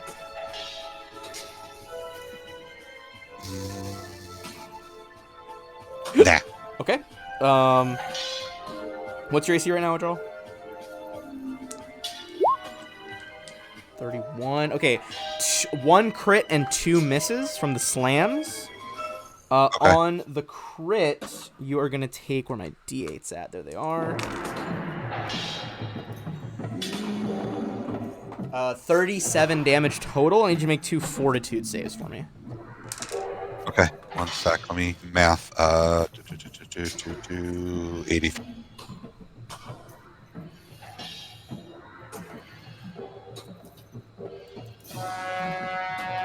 Two fortitude said? Yeah, 2 fortitude saves.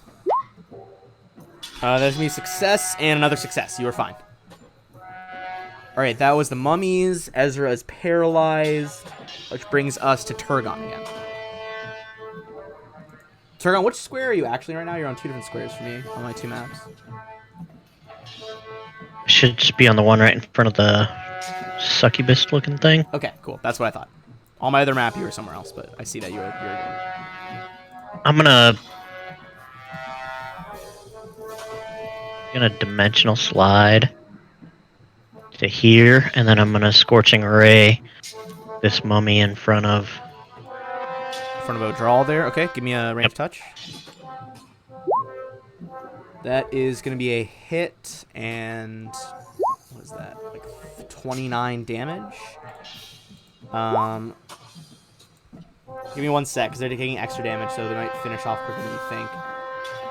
Next one is 15. Half of that is 7, so that's 22. It would take all 3 Scorching Rays to kill that one. But kill it does, as it fully ignites and burns away into necromantic ash. That brings us back to the demon.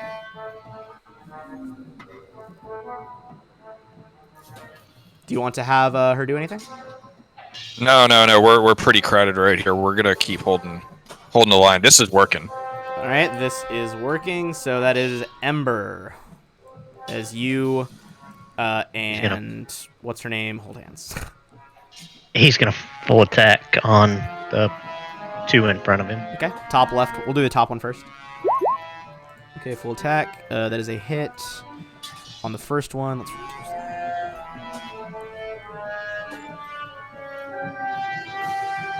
Okay, the first 3 attacks, again, are going to finish off the top mummy, as he just kind of tears it to shreds of, like, dried bone that kind of snaps under the dragon's weight. Final tail attack is going to go in... Sorry. You're good. Is going to go in on the next one, dealing 25 damage, but it is still standing. That brings us to Malice, who is waiting for instructions, which brings us to O'Draw. Okay, 3 of these things left. Mm-hmm. Well, this one is squeezing if you're looking to hit anything physically, so it is taking AC penalties. okay. How is Ember looking? You added the 46 I healed her for a round or 2 ago, right? Yeah, and then he lost it again, or lost some of it. He's at 56 right now. Can you see his? Oh. It's half covered in shadow because I can't that makes sense. Yeah. see on the map. Okay, well, I'm going to channel to heal. Man, I missed 3.5 where channeling did both. Where it did both. Heal and Harma dead. Yeah, that was a pretty brutal feature that I'm kind of glad they got rid of. There you go. 20 healing. All right, everyone. 2. Yeah, everyone nearby heals 20, which I believe brings anyone who's a little bit low back to max. And move action, I will activate the I would forget the name of the thing. Solar Invocation? A solar thing that I do. Okay, Solar Invocation is activated, giving you all those bonuses. Make sure to click the eye to get your boosts. And with that, we are going to move on to Cantham again, the top of the order. How are we looking out there? There are 3 mummies left, all of whom have been damaged by flames. Oh wait, they don't have haste anymore, do they? Or heroism? Oh, they don't need heroism. They have good hope. We don't have heroism. The buff from the gods is gone, by the way, guys, if you were still using that. Because that was only for the Wrath Dungeon. And we are in the It doesn't. Gluttony Dungeon. Good hope is better than heroism, anyways, at this point, than what we're doing. Very true. But I will go ahead and use haste, centered on probably the cat, because it can get everyone. Yeah, I think feel you like can from get there. Everyone from most spots here. All right, everyone is hasted, so they get an additional attack. Let's keep track of rounds, because if you decide, you can keep barreling through this area with that haste going on. Okay, that is the mummies. 1 attack's going to be on Ember. 2 attacks on O'Drawl. Start with O'Drawl this time. O'Drawl, highest one is a 30... Wait. 38, that hits. Yeah, The other one is a miss, but you still take 18 damage. Give me another fort save.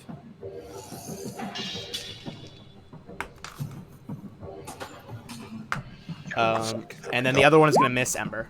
Oh. That is going to be a fail. Oh, no. All right. That is going to affect you 1 minute from now.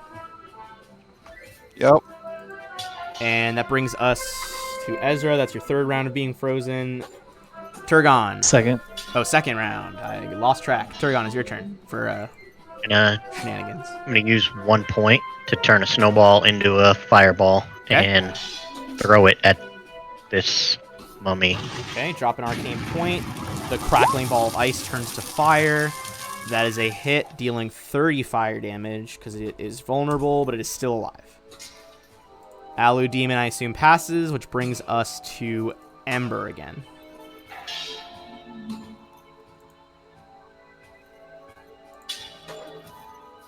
He's gonna attack the one right in front of him. Okay, go ahead. Between all those attacks, the one in front of him is shredded. And then he'll take a 5-foot step. Excellent. Malice waits again. Odral, back to you. Yep. Holy cow! Am I actually gonna swing at something with a weapon? Oh, that's weird. Get Flame Tongue out. Dude, I'm gonna put up Flame Tongue's art again for anyone who's new because I can't get over it. That is unique magic item category. That's gonna be over here. Flame Tongue. Although his is curved like a scimitar, it should be said. Okay, swinging with flame tongue and click. Oh, baby. With the flaming light of Sarenrae and the fact you're hasted and these things are vulnerable to fire, with a foom, foom, foom, you like trisect it into 3 pieces that fall burning to the ground. So that is another mummy dead. And we go back to Cantham, top of the order. We were down to just one. There's If my one, ears don't deceive me. Yep, there's one mummy left.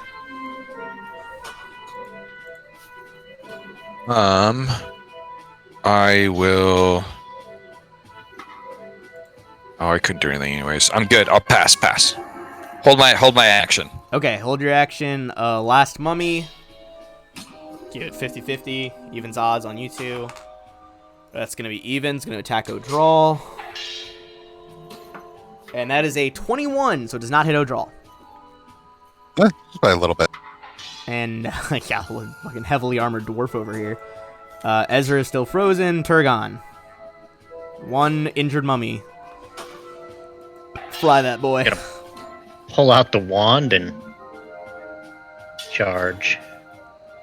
Oh, is the new lightning wand? Yep, a lightning bolt. All right, it'll make a reflex save, but that's gonna be 10d6. It is gonna fail, which is likely gonna mean it's gonna die. Crack! Lightning surges through the room, leaving a scorch mark on the wall behind the mummy. And with that, the mummy is dead. I think that'll be a good time for us to end here. It's about 3 minutes from the end right now. However, here's a question for you guys. You guys still you're on the second round of 14 rounds of haste. Do you think you guys want to stay and get your bearings in this room, or are you going to try to like burst through to other rooms while you are still hasted?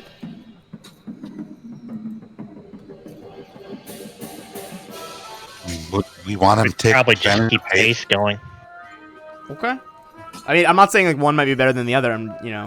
If it is, I'm just gonna like write a text note right here on the map so we don't forget that you guys are hasted. We have 11 rounds left of haste. Haste 11. Just gonna drop that right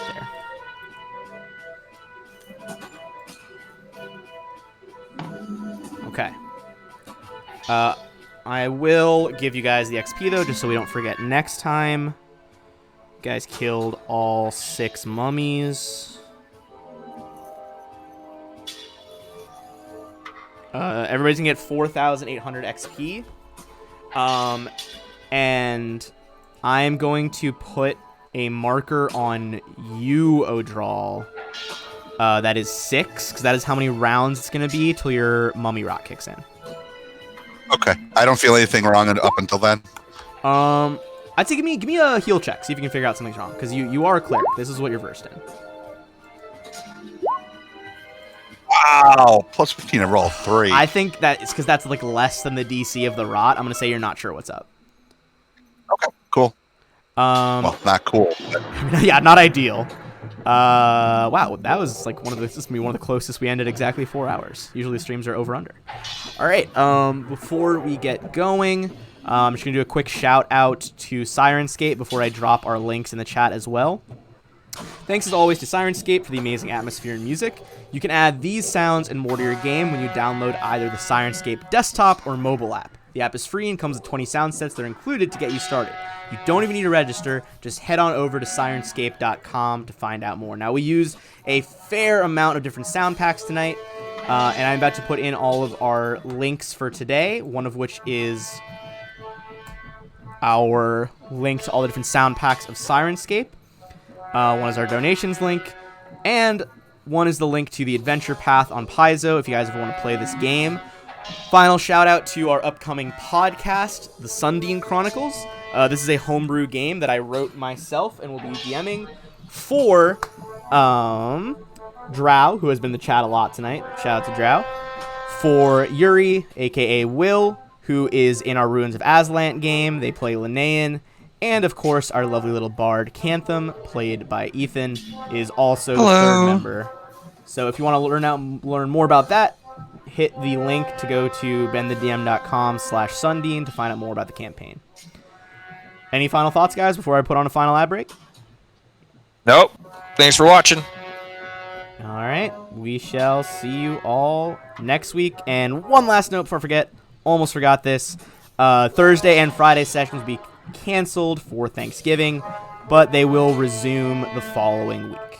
So see you guys in a good chunk. Have a good holiday. Peace out.